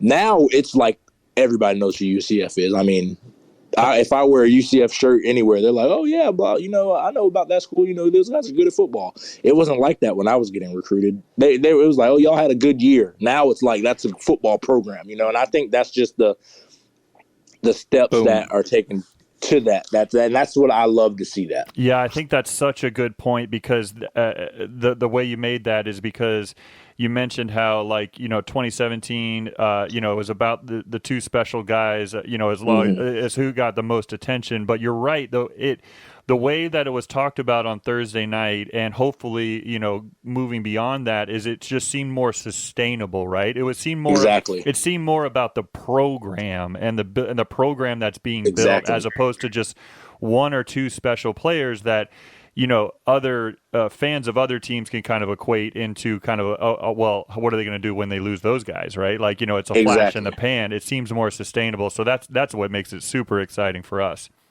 Exactly. And I think that's where you can see the future. To me, that's like what you want in the program. It was awesome for Mackenzie was able to do, because I tell people all the time, Mackenzie Milton, he is what got us to where we are now. But now we're trying to build from just, like you said, that flash in the pan, once in a lifetime kind of, stretch. Like we had a great stretch, but now we want to be consistently a national championship contender. That's the goal. And I think that's a lofty goal, but I think it's attainable just seeing the success we've had.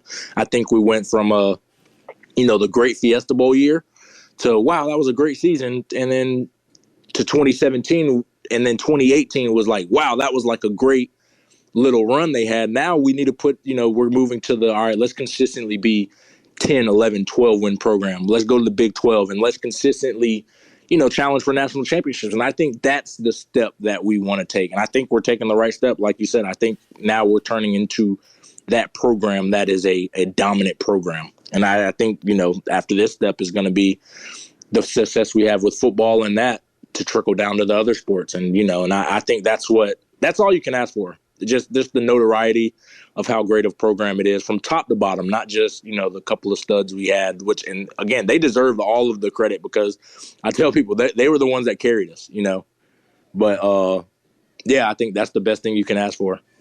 Jeremiah Jean-Baptiste got a lot of talked about a lot during that game, obviously. And his stats, I mean, he's only played 5 games because he missed one for us. But he is way up in the solo tackles on the NCAA stats. He's number 11. Which is kind of surprising to me in a way, just because of that he missed that game, and there's guys on here with 7 games already, and he's well above a lot of them. That kind of this stat blows my mind. Talk about him a little bit and what he's doing out there. I mean, he's probably one of the most talented people on that defense. And I mean, we said that I think the first show we had before was just he's going to have to carry. I think. Now we're in week 5, 6. I think guys are settling in, and he's even playing faster. But I think it was always going to be, we're going to go as far as he can carry us. As far as just as far as leadership, getting guys lined up and just being talented. He's always been. I've been saying this for 2-3 years. It was him and 15, who's at what's his name? He's at Florida State now. But I was saying those two guys, man. They're really those are studs on this defense when they were even young guys. I think they were the ones that I always said, when they get older, they're going to be a handful to have. And I think he's showing that now. I think, like you said, being, top 10 in and solo tackles, and you've only played 5 games with guys that played 7. That's insane. Yeah, that blows my mind. He's a tackle machine. And again, I think people, they kind of, the average fan confound just normal, what they consider tackles versus solos. Solos is, like you're saying, it's you and him, and you got to get this guy down. So it doesn't matter if it's a 260-pound tight end, a 220-pound running back, a running back that can run like the wind. That's tough to get guys down by yourself. It's easy to just kind of, jump on the pile and you get an assisted tackle. They count those.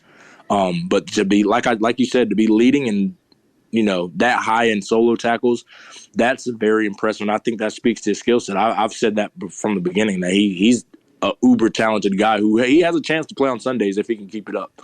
And I just think that just speaks to, the volume of player he is. Absolutely. So, well, we were talking about superlatives, and Andrew used wow. I'll use fun, right? So what I kept talking about during this past game was UCF football. That's UCF football. That's fun. That's what UCF Fierce is still my screensaver, right? So let's talk a little bit about I challenged you last week. I said keep the notes of what your reactions were to the game as it went along. So I think it might be a good time for you to share those notes. So do you have them handy for us to they're right here on listen to? I made sure to put them on my phone. All right, let's hear it. Is it UCF fun? Is it UCF fierce? Is it UCF whatever? Let's hear what Trey has to say. It's a little bit of both. So initially I was like, this is great offensive. So I said, great offensive play calling so far. Easy throws for JRP, getting him to throw on the run with decisive reads. Can't ask for much more. And I think the score was 7-3. That was like my takes from right then. Then I think Temple scored a touchdown, but I said nothing bad defensively. I said there's great plays made by Warner's kid. I said with all caps, great play calling by Temple. I think there was a couple of little toss sweep where they would pull a couple of guys and just toss it out of the shotgun, which it was messing up our front because they were getting free hitters up to our linebackers. So I was like, yeah, that's just great play call. And then in all caps, I put RJ Harvey's burst and size. And I was like, to me, that's the X factor as far as bringing in the physicality that he runs with, but with also the speed that kind of Bowser kind of lacks, which is not a shot to him, but that's just the reality, He lacks that burst. And then I said it was 14-10. I said this Warner kid's a stud, a lot of creativity to his game. Third down, we're back on defense. I said Thornton's got to come up and make this tackle. Don't shoot and break down too early. Got to stop this little pitch play. And then right here, I said, great eye discipline by Devon Wilson on the trick play. I said, that's a veteran play from a senior safety. That's what you want. I think that I think that went unnoticed. Cause that trick play, I think was a double pass. That was a great play. He didn't flinch. He saw it the whole time. And I thought that was a great play. I said, this was a good pressure look from UCF to force a field goal. And then great kick return, Ryan O'Keefe. 2 offensive identities with Harvey and Richardson. Then Bowser. Johnny Richardson is uber explosive. The only problem that I said I wasn't a big fan of the trick play on 1st and goal. I said because Bowser's too hard to stop in Wildcat. And then the next play, what they do, they run Bowser and Wildcat for a touchdown. And that was pretty much it. After that, I was like, oh, this game's over. You're so prescient. Yeah, that was pretty much the ones early on. After that, I started, it's more so, wow, Thomas Castellanos is a stud. These freshmen are going to be a serious issue, 2 to 3 years down the road. That was pretty much it. I said that these guys are, and then that's when I heard on the broadcast, like they have national championship aspirations, and I put, national championship is not out of the picture. So wow, that was pretty much. So a lot of wows. All the way a around. lot of wows. This game was a lot different than the ones I've written in the past. This game was wow everywhere, I think. And even us putting up 70, I was still like, we can be even better, which to me, that's the scary thing. I still think there were things that we can do better, just everywhere, which, again, how many people complain about a 70-13 win. I only do it because I played and I know how probably those meetings went. They're really just, they're just nitpicking. They're just nitpicking probably that, they're not going to really complain. But, in those meeting rooms, if you mess up 2 plays or 2 run fits, and you might not have given up, a touchdown, but you're going to get ripped, and I think that's the standard they have to set. I don't think they should be complacent. I think if somebody messed up, you hold it. And I think that's what we did 2017 that made us great behind the scenes. Yeah, we were blowing teams out, and we were, outside looking in, we were playing solid and playing really good. But internally, we held ourselves to a perfect standard. We knew we would never play perfect, but we weren't going to let, mishaps and misslips as far as playing. We're not going to let it just slide under the radar and say, oh, it's all right. It doesn't really matter, because those little things, they end up turning up to matter in the games that you meet most, especially like the Auburn game. There's so many things that guys did right that, we don't talk about just as fans, that I know just from playing that made those plays, that caused those plays, and especially like even my interception. I give credit to Shaquem Griffin 1,000%, because all game they were killing him with the same sway motion of it, and they want him to freeze when they bring a tight end across. But that play, he smoked it like he was supposed to. He didn't hesitate or anything. And I give him a credit all the time for that interception. And I think those little things, again, those are the things that, when you hold yourself to that standard inside the building, that's what makes you a special group. And I hope that's what they're doing. I don't know exactly, but I know there's a couple of guys I played with that were a part of special teams, so I know they're trying to hold that standard. And if national championship's the standard, then that's what they got to be doing.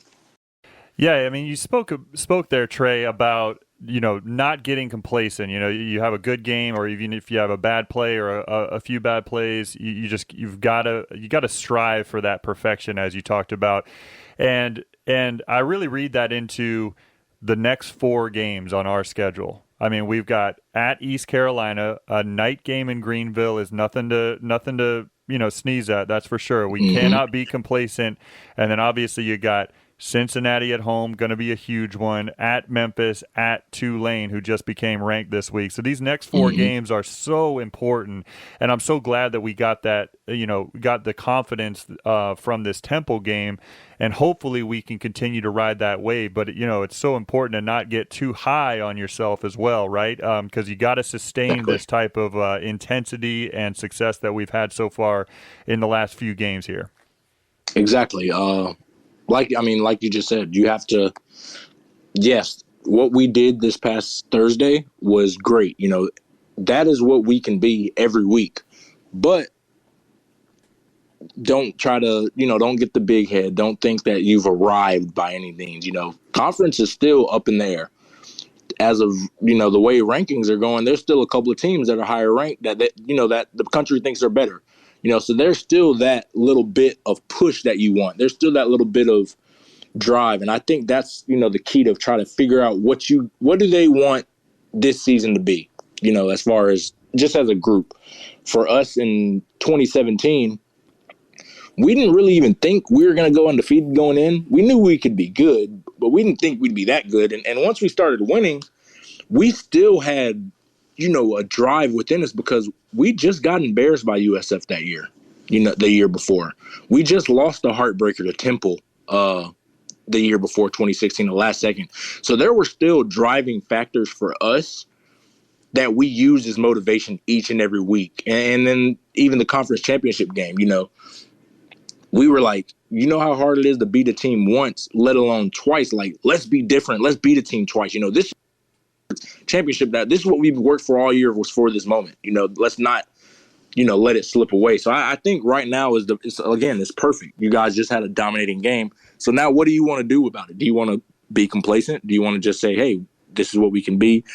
And you can mosey along throughout the week, but you might slip up and lose 1 game, 2 games, a homecoming game, or, are you going to be what you said you wanted before the season, which is, I'm not sure, but, the goal when I was always there was win a conference championship, and that's the goal going in. Yeah, for sure. Yeah, that's always the goal. And, wherever however our cards play from there, let it play. But we always can control what we can control, and that's winning conference. So right now, to win conference, you're going to have to go through Cincinnati. Like you said, you're going to have to go on the road to ECU at night. That's going to be a rough environment.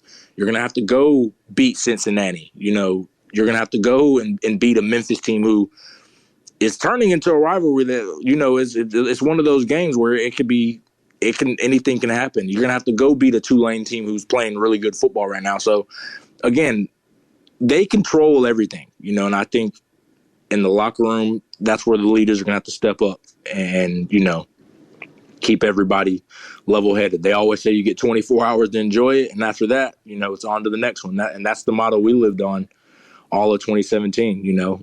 Fix it, enjoy it, and let's keep pushing. Let's keep moving forward. So if they're doing that, then, you know, this team, like I said, they can be dangerous, and I think that's what they got to do. Yeah, it could be really easily to get complacent after a win like that. Exactly. Speaking of a win like that, Roger, how were our scores last week? What was our score prediction on our Tijuana hot take of the week? Well, unfortunately, Trey still bested us in spite of actually going for a hot take. He's almost like Holton Ehlers or whatever his name is on the first name with his receding hairline. It doesn't matter what we do, it's still there. So he only was off 22 points. So he went with the the high last week, and which was he 49-14 was his guess, and we were all making fun during the podcast and whatever, and said thank you for giving us a chance. But then he still ended up leading the pack with 22 points off, and we were all off more than that. So there we go. Trey, I guess that leads us into ECU and Holton Ehlers and his receding hairline. What do you think our because he's a seventh-year senior and a doctor in whatever. What do you think? What do you think this week's line will be? So, what's your score prediction for this week? I think UCF's going to handle business. I think this week was a big confidence boost into who they can be, and I think they're going to carry it over. I don't think we're going to start off uber slow. At least I'm hoping not. I think we're going to go handle business in ECU, and then, we got homecoming, baby. So I think it's going to be – I'm not going to say 70. That's a little crazy. But I'll say 45-17. I'll say 45-17. I got you, bro. All right, well, that does it for that. Thank you very much for joining us again. We went a little long again this time. These things I try to keep this short so our other show, or the rest of the show doesn't go forever, but we appreciate everything that you have to say, and we could go on talking about this for hours. Yeah. We probably should just have you on the whole show with us, but oh goodness, then the show would be 4 hours long. So appreciate you again, my man, definitely, and we'll look forward to talking to you next week. Absolutely, can't wait. Take it easy. If you haven't figured it out yet, I love Tijuana Flats. I would love them even if they weren't a partner with us on the Knightline Sports Network. They have all kinds of great Tex-Mex food, and it's fresh, by the way. Made to order burritos, tacos, enchiladas, chimichangas, quesadillas, bowls, nachos, and taco salads. And if you haven't tried the queso, you are completely missing out. It is the best queso that I've ever had in my life. Absolutely hands down.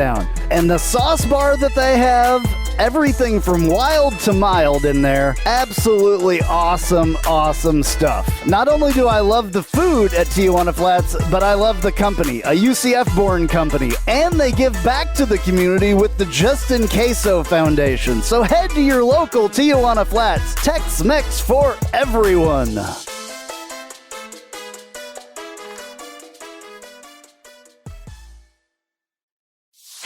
Hey Jeep Wrangler owners, have you ever sat in your office at work and watched the rain just pour into your Jeep because the weatherman said that there was a 0 chance of rain? Or you put your doors back on because there was a 100% chance and then not a drop of rain fell? Well, there's a company out there that can help take the worry away and give you the peace of mind to be without your doors.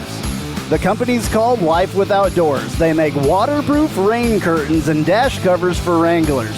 Life Without Doors is there to help make the decision to leave the doors at home an easy one. Find out more at lifewithoutdoors.com.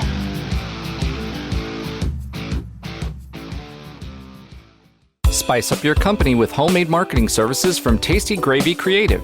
Tasty Gravy serves up a menu of budget-friendly marketing, graphic design, and public relations services customized to your specific goals. Co-owned by a UCF graduate, Tasty Gravy can help refresh your brand, strengthen your online presence, or reinforce your company's message. Contact Tasty Gravy for help with your website, social media, marketing, advertising materials, and more. Visit tastygravy.com. All right, back with you here. Good to talk to Trey again. I'm loving talking to him. We could talk to him for hours, so that's why those segments go a little longer. We used to always try to do it at 30 minutes, and that one was 51 minutes. So, like I said, I always feel bad stopping it because it could go literally the entire show. So, yeah, Trey's the man. He's been awesome. Yeah, he has been absolutely awesome. Although we miss Kyle Israel. No doubt. I do personally. Oh, yeah, of course, yeah. Talked to him for... Well, of There's course. another guy we could talk to. Kyle's a for good hours. dude. Yeah, I mean, I'm just saying, if you're listening, Kyle, I very rarely talk to Kyle anymore because he's over in Germany Right. and the times are all messed up, but he is definitely following UCF and gets to see most of the games, I think. Oh, he's active on Twitter during the games for Yeah, sure. I don't He really... is. I don't go on Twitter that much anymore. Maybe that's why... What? I don't know. I just don't. No, that's another subject completely. Social media is not as fun as it used to be in a lot of different ways. Yeah. So anyway, we're playing ECU coming up on Saturday, 7:30 at ECU. I'm going to be there. I'm so excited. That's why I've said it a couple times because I'm just excited to go to that game. Never been to a game there, and I'm looking forward to it. And this is kind of the last chance to go to a game there. So good that we're doing that, going with Travis Dever and a couple other guys, and we're going to make a long weekend of it and have a blast. So definitely looking forward to that. What are we looking forward to in this game? Where do we want to start with kind of breaking that down, I guess? Go ahead, Roger.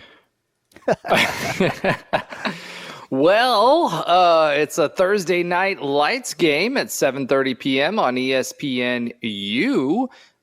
So Saturday not as night? much exposure. Yes, it Saturday. is. You said Thursday. Saturday night, excuse me. Saturday night lights game at 7:30. I'm so used to weekday Andrew's RV games. trip would have to be rescheduled. Yeah. Oh, my goodness. Yeah. We have to leave. a little sooner. But they're coming off a four overtime win at Memphis, which was nuts. I don't know if you guys watched the game. I did. That was a fun game, part of that college football weekend that we were mentioning earlier. That was so amazing. However, Dr. Holton Ehlers won that game, son of the announcer, and I'm making a joke about the doctor part because I have no idea, but he's been there what feels like for his 10th year. But that being said, they played us tough last year. We won 20-16. If you guys remember, this is a guy who can run.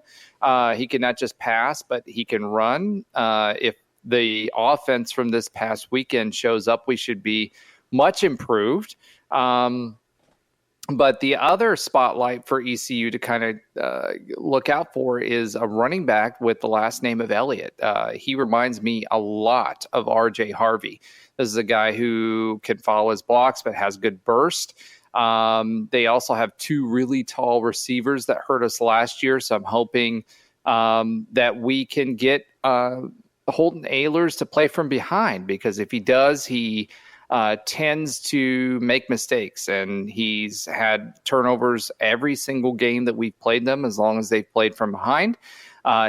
He is a big quarterback. He's 6'4", and plus 200 pounds. So think about Blake Bortles and his ability to take a hit. This is someone who will we'll run the ball. So this is our first game outside of the state of Florida on the road, which is crazy. We're starting to have a Florida schedule. So this will be a big test for our guys. The big thing for me is, and you guys will remember this, the all-time series right now is tied at 10. We have a lot of history. We have 20 games under our belt with ECU. UCF has won the last 6. They were one of our biggest rivals in Conference USA and the AAC. And this will be the last time we see them for a long time. So I'm hoping we walk away with a win. And if we do, we will own the series. ECU allows 24.6 points per game.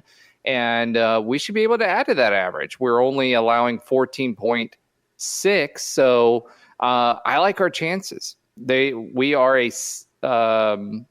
average 32.9 points per game. So this is a much more potent offense than we have seen in the past. Most of the offenses that we have seen have averaged, even Temple has averaged 15 points per game. We kept them under that average, obviously. But, when you're playing teams like that, they're a lot less dangerous, and they can run and they can pass. They use the edges really, really well, so they'll spread us out. We have to keep Ehlers and Elliott between the tackles and maintain our gaps while we're setting the edge. UCF, on the other hand, we went up from 35 points per game to 41.3 as part of our 70-point rout of the Temple Owls. Yards per game, 474 for them. Now, we were averaging 484 yards prior to the Temple game. We are now up to 525. But that kind of gives you an idea of the offense that we're going up against. They allow 388 yards per game versus UCF's 339. The Pirates are 4-3. They're coming off a win, obviously, that gives them some momentum. Their losses include number 13 NC State, which is now, I think, number 19, but at the time they were number 13, 21-20. And I watched that game. They should have won that game. They lost to Navy 23-20 in double overtime, a much improved Navy team. And a very good and ranked Tulane team who they lost to 24-9. They also beat ODU 39-21, who just defeated a ranked Coastal Carolina 49-21 with UCF alum DJ Mack. We all remember him. Campbell 49-10, and the Cows, which we're very thankful for, 48-28. And the most recent game, Memphis 47-45 in quadruple overtime. So if you didn't watch that game, you really missed something. This team really has the offense to win if we make mistakes. So I'm hoping we play a clean game. Their average running is 165 yards versus our 261. But they're a big passing team with Holton Ehlers, 309 yards versus 264 for us. They allow 109 yards per game and 278 yards through the air. So for me, the key at this point is to limit the mistakes, keep the offense going. I expect us to limit their possessions with our running attack and try to beat them with our defense. If we can get out to an early lead, don't expect very many plays. We're going to run the ball. I think our picks are down overall due to our coverage tactics, but I see an opportunity in this game. If we can get ahead, we can force him into turnovers. This is a step up an opponent, but if our offense continues to click, we'll be in good shape. We have enough athletes, to me, at the receiver position to create a lot of problems for them and our run game. However, the defense needs to stop them from scoring early and allowing the crowd to get in it. Ehlers is a good come from behind player, but he makes mistakes. So, with all of that being said, Andrew, what does the matchup predictor say? The matchup predictor gives us a 71.9% chance, which leaves them 28.1. We are a 5-point favorite at this point, away. So I don't think that. So add another 3, at least. Yeah, probably.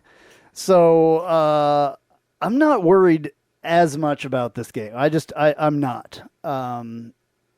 We've had Ehlers' number quite a bit. He's been there, as Roger mentioned, he's been there forever. He's lost to UCF every single season. Exactly. This is his last shot. So, yeah, no, just our 14.3 points allowed per game.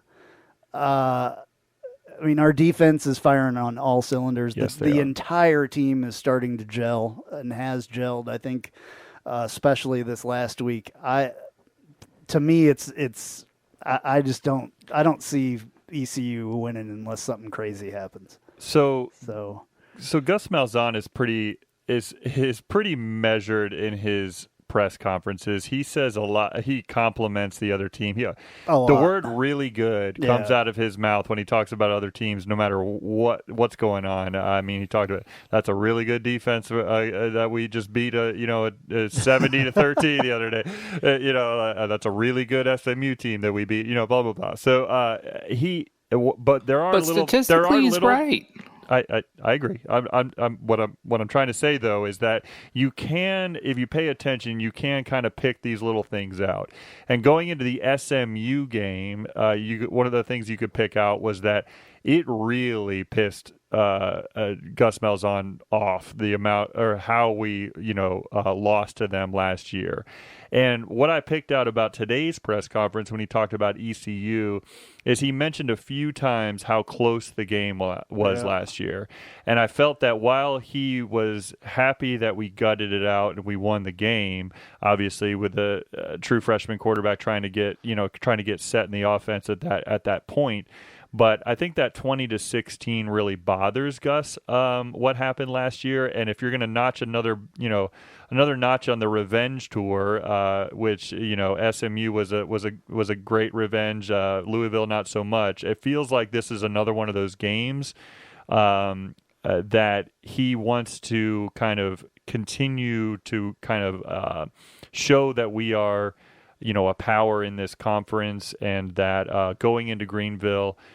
For a night game, I can't say that enough. It's to those that aren't UCF fans, they may not think about that as a big deal. But ECU is not an easy environment to play, no matter what. But certainly at night, in a game that they are going to 100% be all in for. This is probably the biggest game that they've had all season. Certainly the biggest game at home. And they want to beat us bad. They want to come up on the winning end of that 10-10 split that Roger mentioned earlier. And certainly Holton Ahlers, after his 10 years of college, wants to finally win a game against UCF. So why does he not have an NIL deal with Rogaine? Exactly, I don't know. They're going to give us their best shot. There's no doubt about that. But I agree with you both on the points that you're making, where I just feel like the momentum is on our side. And as long as we're not looking ahead at all, which I just don't really feel like this is a trap game for us. I feel like we've got enough leadership and enough maturity on this team that they really want to go in there and take care of business. They understand the importance of this game, and the coaching staff's going to obviously help them with that.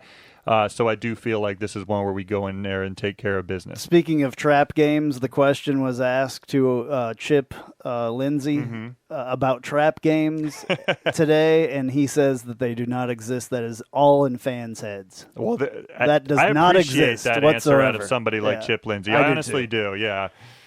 I thought it was funny. Yeah, that's do hilarious. you believe it, or do you think that's coach speak? Because honestly, I mean, I know when I was playing, if we were playing a team that was down and I was looking at their record and I wasn't looking at anything else and we came off a high, I mean, honestly, I can't say that I wasn't a little overconfident. What do you think, Andrew? How did you feel when you were at Kansas? I was never overconfident. I don't know. I mean, obviously you can get overconfident, but I don't see this team. I don't see a Gus Malzahn run team, led team being overconfident. I really don't. I think what they'll continue to preach, and what every player seems to know, or at least Lord, I hope they know, is that our everything that we want to accomplish this season is right there in front of us. I mean, it is not outside of the realm of possibility that the New Year's Six is absolutely still in our grasp. Hosting the conference championship, we absolutely control that destiny. There's no doubt about that. And so we lose a game like this one going into that Cincinnati game. We lose a game like ECU. That's no longer the case. And so certainly this is very important, and I know that they're going to go in there on Saturday night and feel the same way. Well, yeah. Ben, you were part of some successful teams. I mean, did you guys ever overlook anyone? And you're right. I mean, so we have the Cotton Bowl still ahead of us, right? With ODU taking care of business, as we mentioned earlier. And Coastal Carolina going down. We do play Cincinnati. We play Tulane. Those are the two teams ahead of us in the rankings. We obviously have that in front of us, and we have a chance at the Cotton Bowl. So you tell me. So I was as a basketball player. Yeah. So I was a part of two pretty good teams, the second one being especially good. One of the best UCF basketball teams of all time in 2003-2004 season.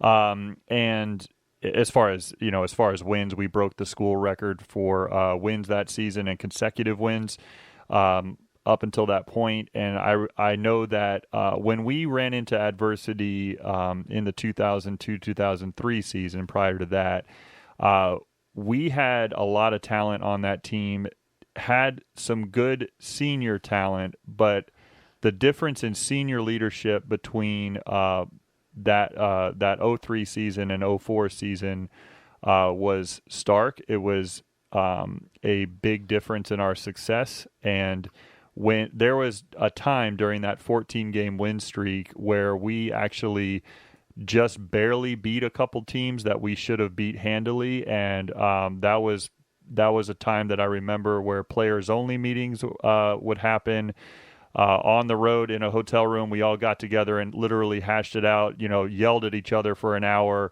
on how to fix that because we were never going to be almost shown up again. And so that's the type of intensity that our coaching staff at that time and our senior leaders really put forth on that team. And while I'm not sure what's going on in the UCF locker room, it does seem like they have the experience and intensity on the coaching staff, and it does seem like the senior, the upperclassmen leadership is starting to emerge on this team. So I'm hoping that type of intensity and focus goes into Saturday night's game. I'm going to say this as well. I think SMU, and although their record does not show it, I think SMU is a better team than ECU.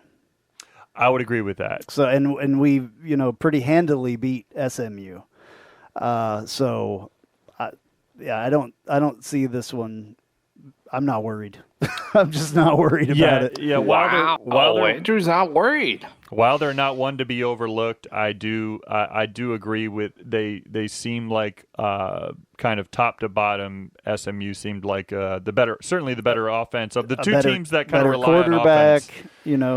There's lots of things that. Yeah, there's some similarities to draw there. Like Roger would probably know better than I. But as far as these two teams, but certainly both teams seem to rely on offense. They kind of have a good upperclassman quarterback, and so hopefully the same result that we saw in the second half at SMU or versus SMU occurs on Saturday night. Yeah, I just think that we hopefully have things together a little bit better. So.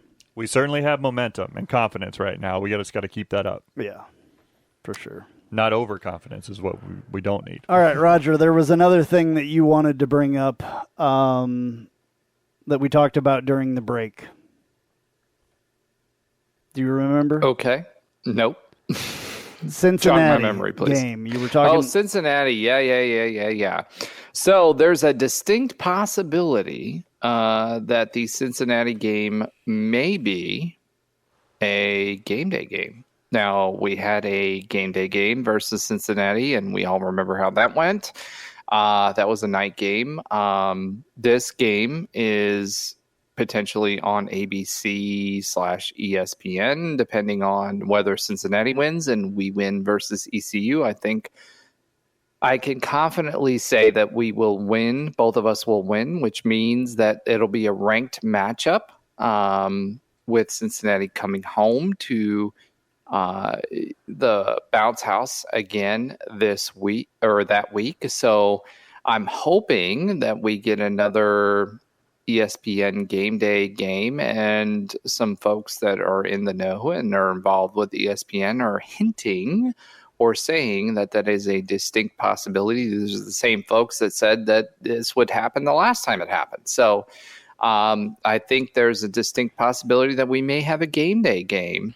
Although it'll be a rematch, I think going into the Big 12, having this team, with Cincinnati being a playoff team last year, and if we show out against ECU, I have a feeling that that may be a possibility for us. What do you guys think?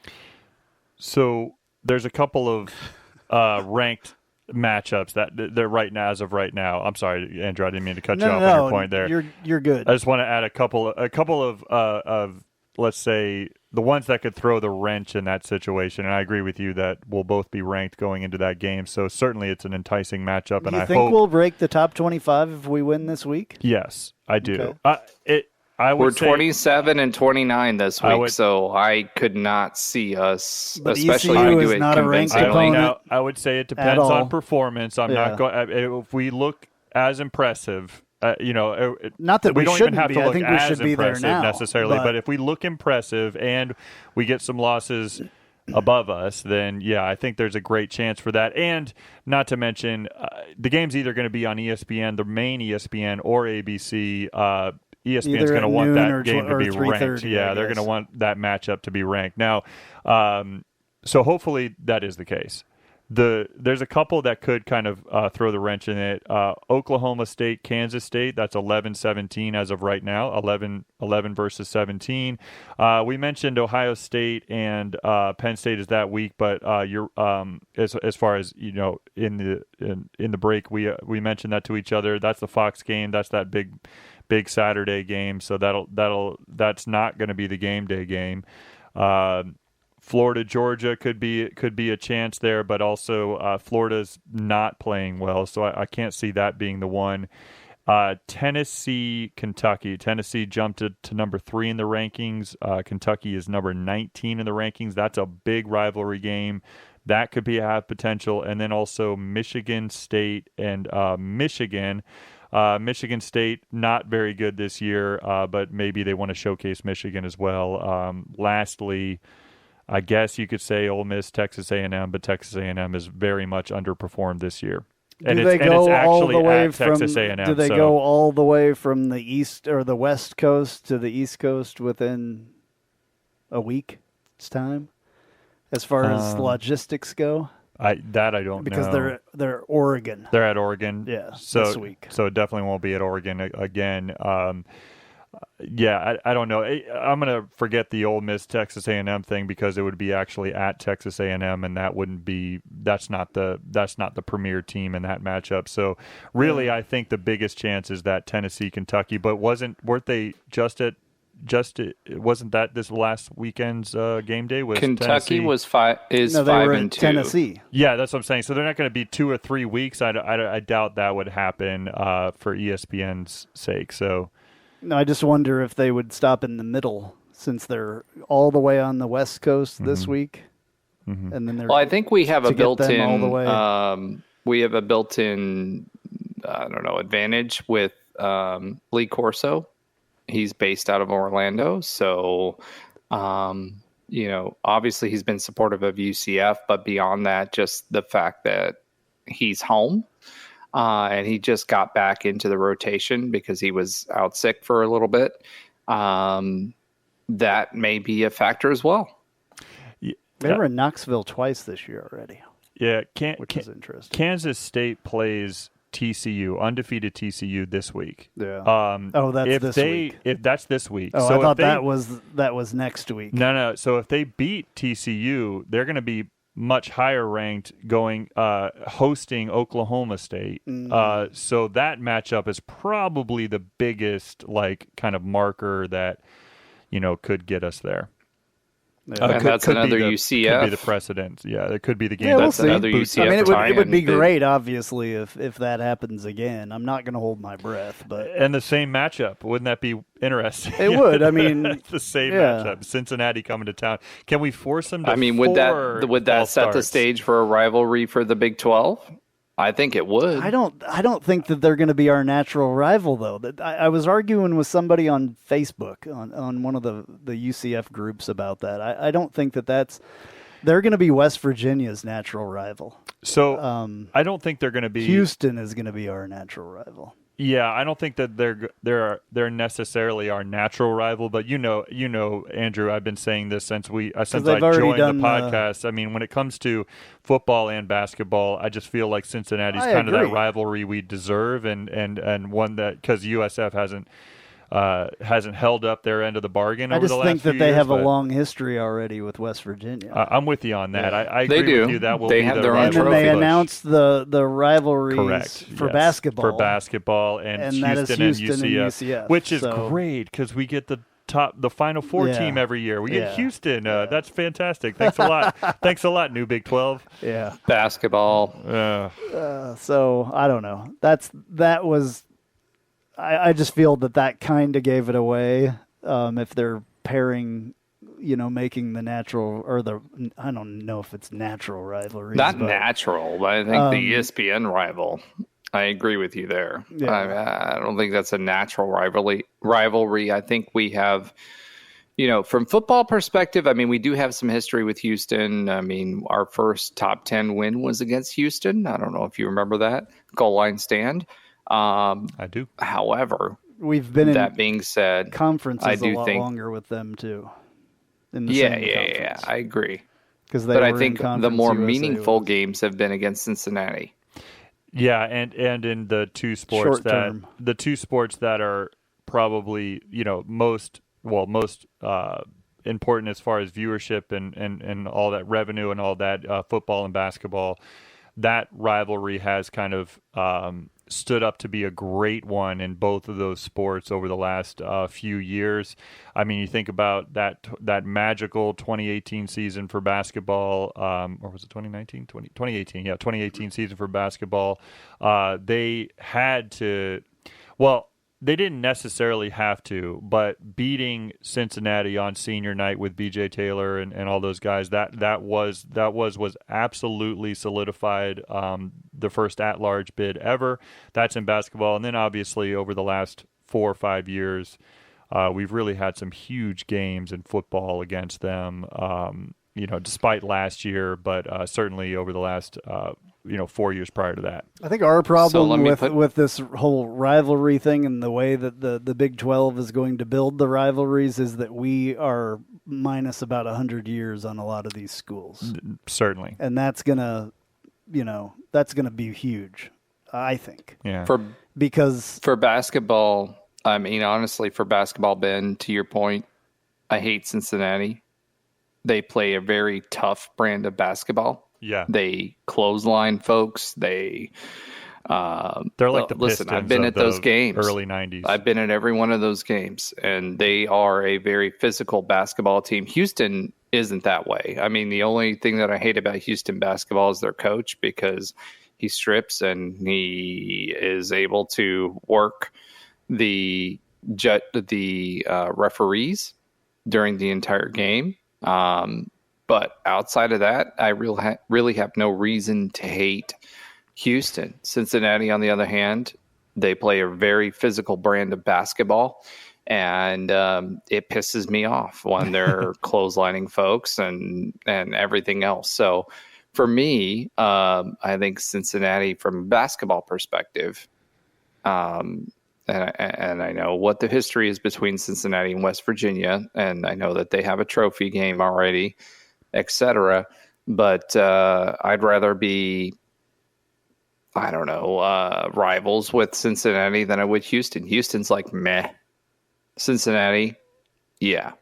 that there's meaningful football games there. There's meaningful basketball games there, and the brand of basketball that they play just, I don't know, makes me angry. I guess real quickly, to be fair to the whole Houston side of the UCF side, Houston UCF in the basketball, I mentioned that senior night game. I failed to mention that a few games before that, we went into the Fertitta Center and beat a top 10 Houston team with College Game Day basketball version there. And they hadn't lost in like years at home. So it was actually, that game really solidified it as well. So I guess there's some good history and some bad history on the basketball front with both Houston and Cincinnati. So it'll be interesting. I just would rather not, if those are the guaranteed games that I have to play twice in the conference, I'd rather it not be Houston, but it is what it is. Yeah. Well, we'll see. I mean, football next year is a long ways away, so no doubt. Yeah, but we'll see. And it's not always what the fans want, unfortunately, with who your rival is and all that stuff when you're joining a new conference. Regardless if game day is here or not in a couple of weeks, obviously I want both teams to be ranked going into that game, which would mean that we beat ECU handily this week. And I'm hoping for another great chapter in UCF's favor. Again, I don't want to jump ahead another week because we have all next week to talk about the Cincinnati game, but this senior class at UCF will potentially be the only senior class not to beat Cincinnati if we can't take care of business in 2 weeks. So I think we will. So let's beat ECU first, but that's going to be an exciting one. Exactly. All right, we don't need to look forward as much as the team doesn't need to look forward as well. No doubt. All righty, Tijuana Flats hot take of the week coming up. Welcome to the Tijuana Flats hot take of the week. Visit TijuanaFlats.com for takeout or delivery, or visit your local Tijuana Flats. Tex-Mex for everyone.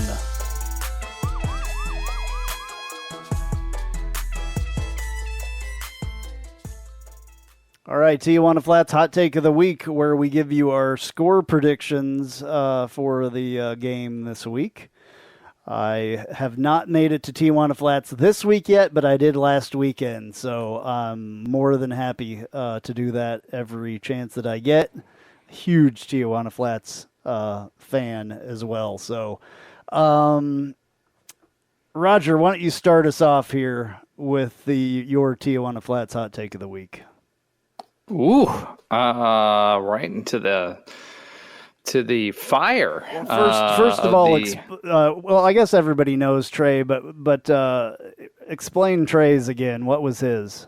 Just so we don't get that lost. So for this week, Trey's Tijuana Flats hot take of the week was 45-17. He was 49-14 last week. It was a 70-13 win. We all had... we were thanking Trey for allowing us to catch up.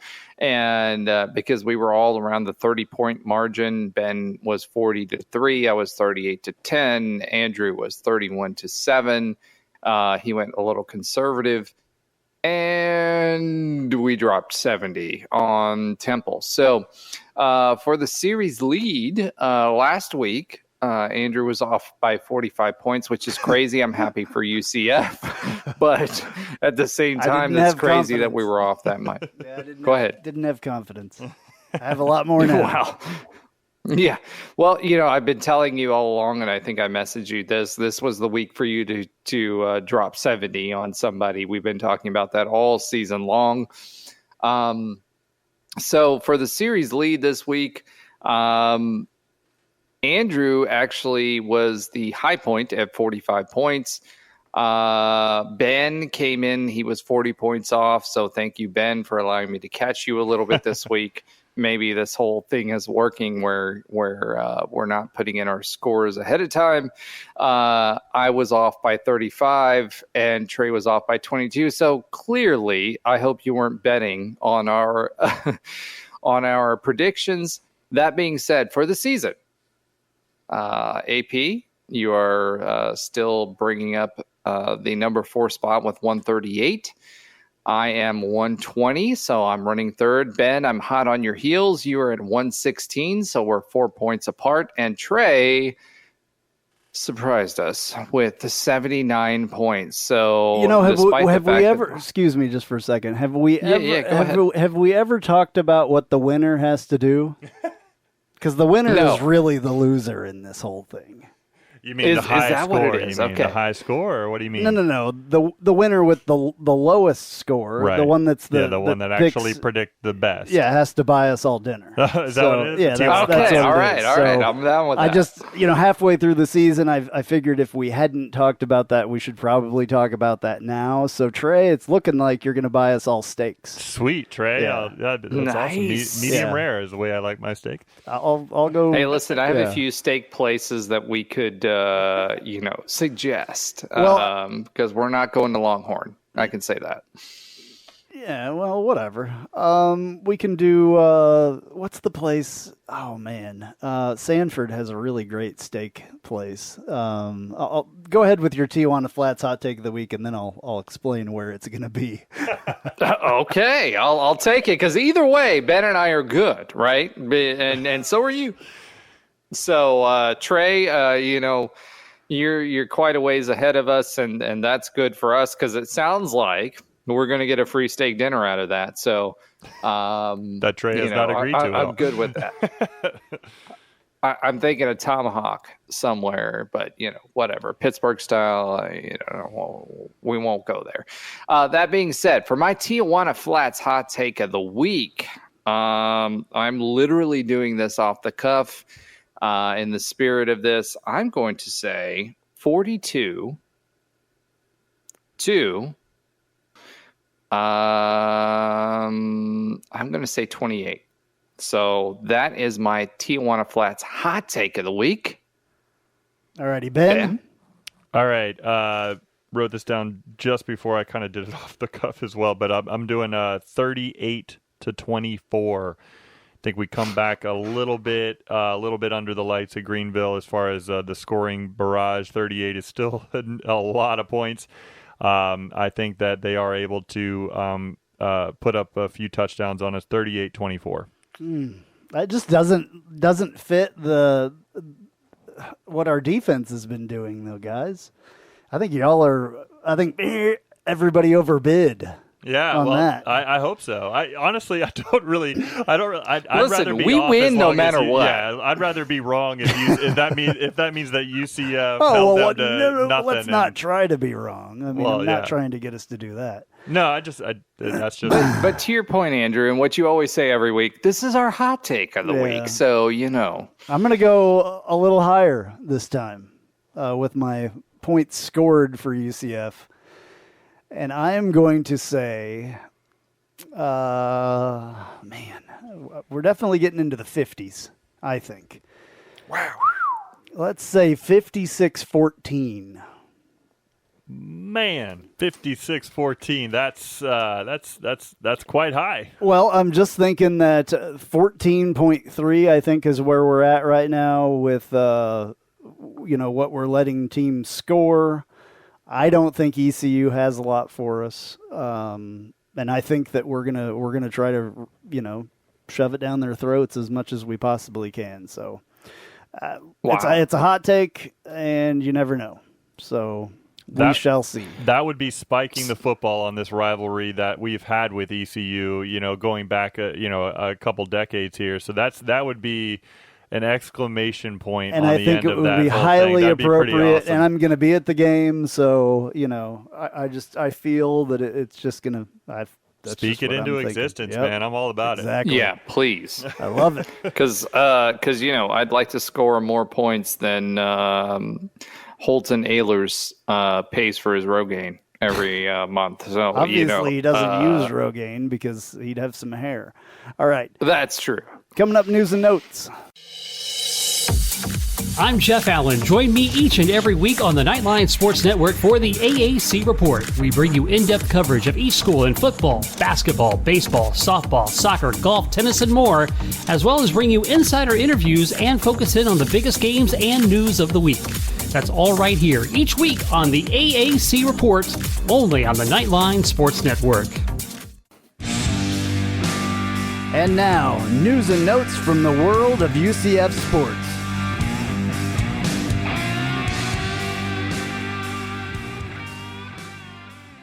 All right, women's soccer is now 6-2-4 after defeating conference mate Cincinnati at home 4-0 and Tulsa away 3-2. The team will play Thursday at 6 p.m. at home versus ECU. They are 4-1 in conference. Conversely, UCF men's soccer is now 5-5 overall and 2-4 in conference. Wah, wah, wah.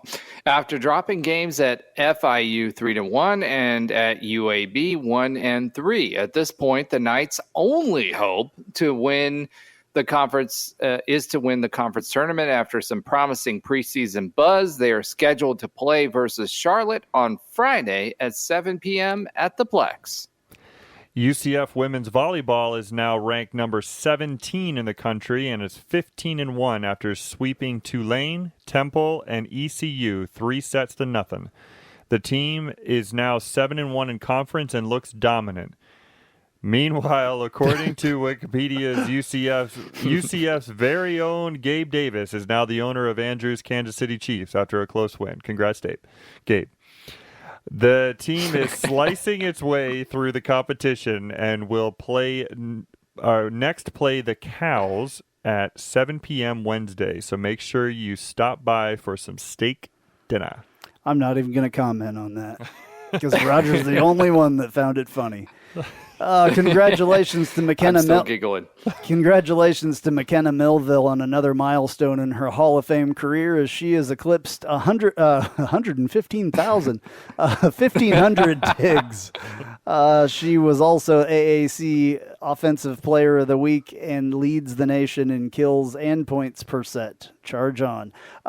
Speaking of American Player of the Week, Plumlee obviously was the Offensive Player of the Week. We kind of failed to mention that. So congratulations to him. And then he's there was something about the Davey O'Brien list, I think. Grade 8 watch list, yeah. And then the Manning, I think he won the Manning Award for this week as well. So congratulations to him on that. Man, what a game. Keep it up, JRP. Yeah. Yeah, please. I'm eating my words and my foot is in my mouth all about all that stuff that I said about him. So hopefully he can keep it up and we will cruise to an easy win at ECU. All right, this has been Knightline 279. I'm Andrew Phegley. And I'm Roger Phipps. And I'm Ben Stout. Go Knights. Charge on. Charge on.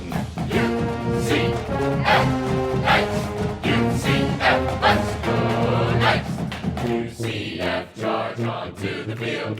With our spirits, we'll never yield. Black and gold charge right through the line. Victory is our cry. BSETO or mine. Tonight our nights will shine. UCF, Knights.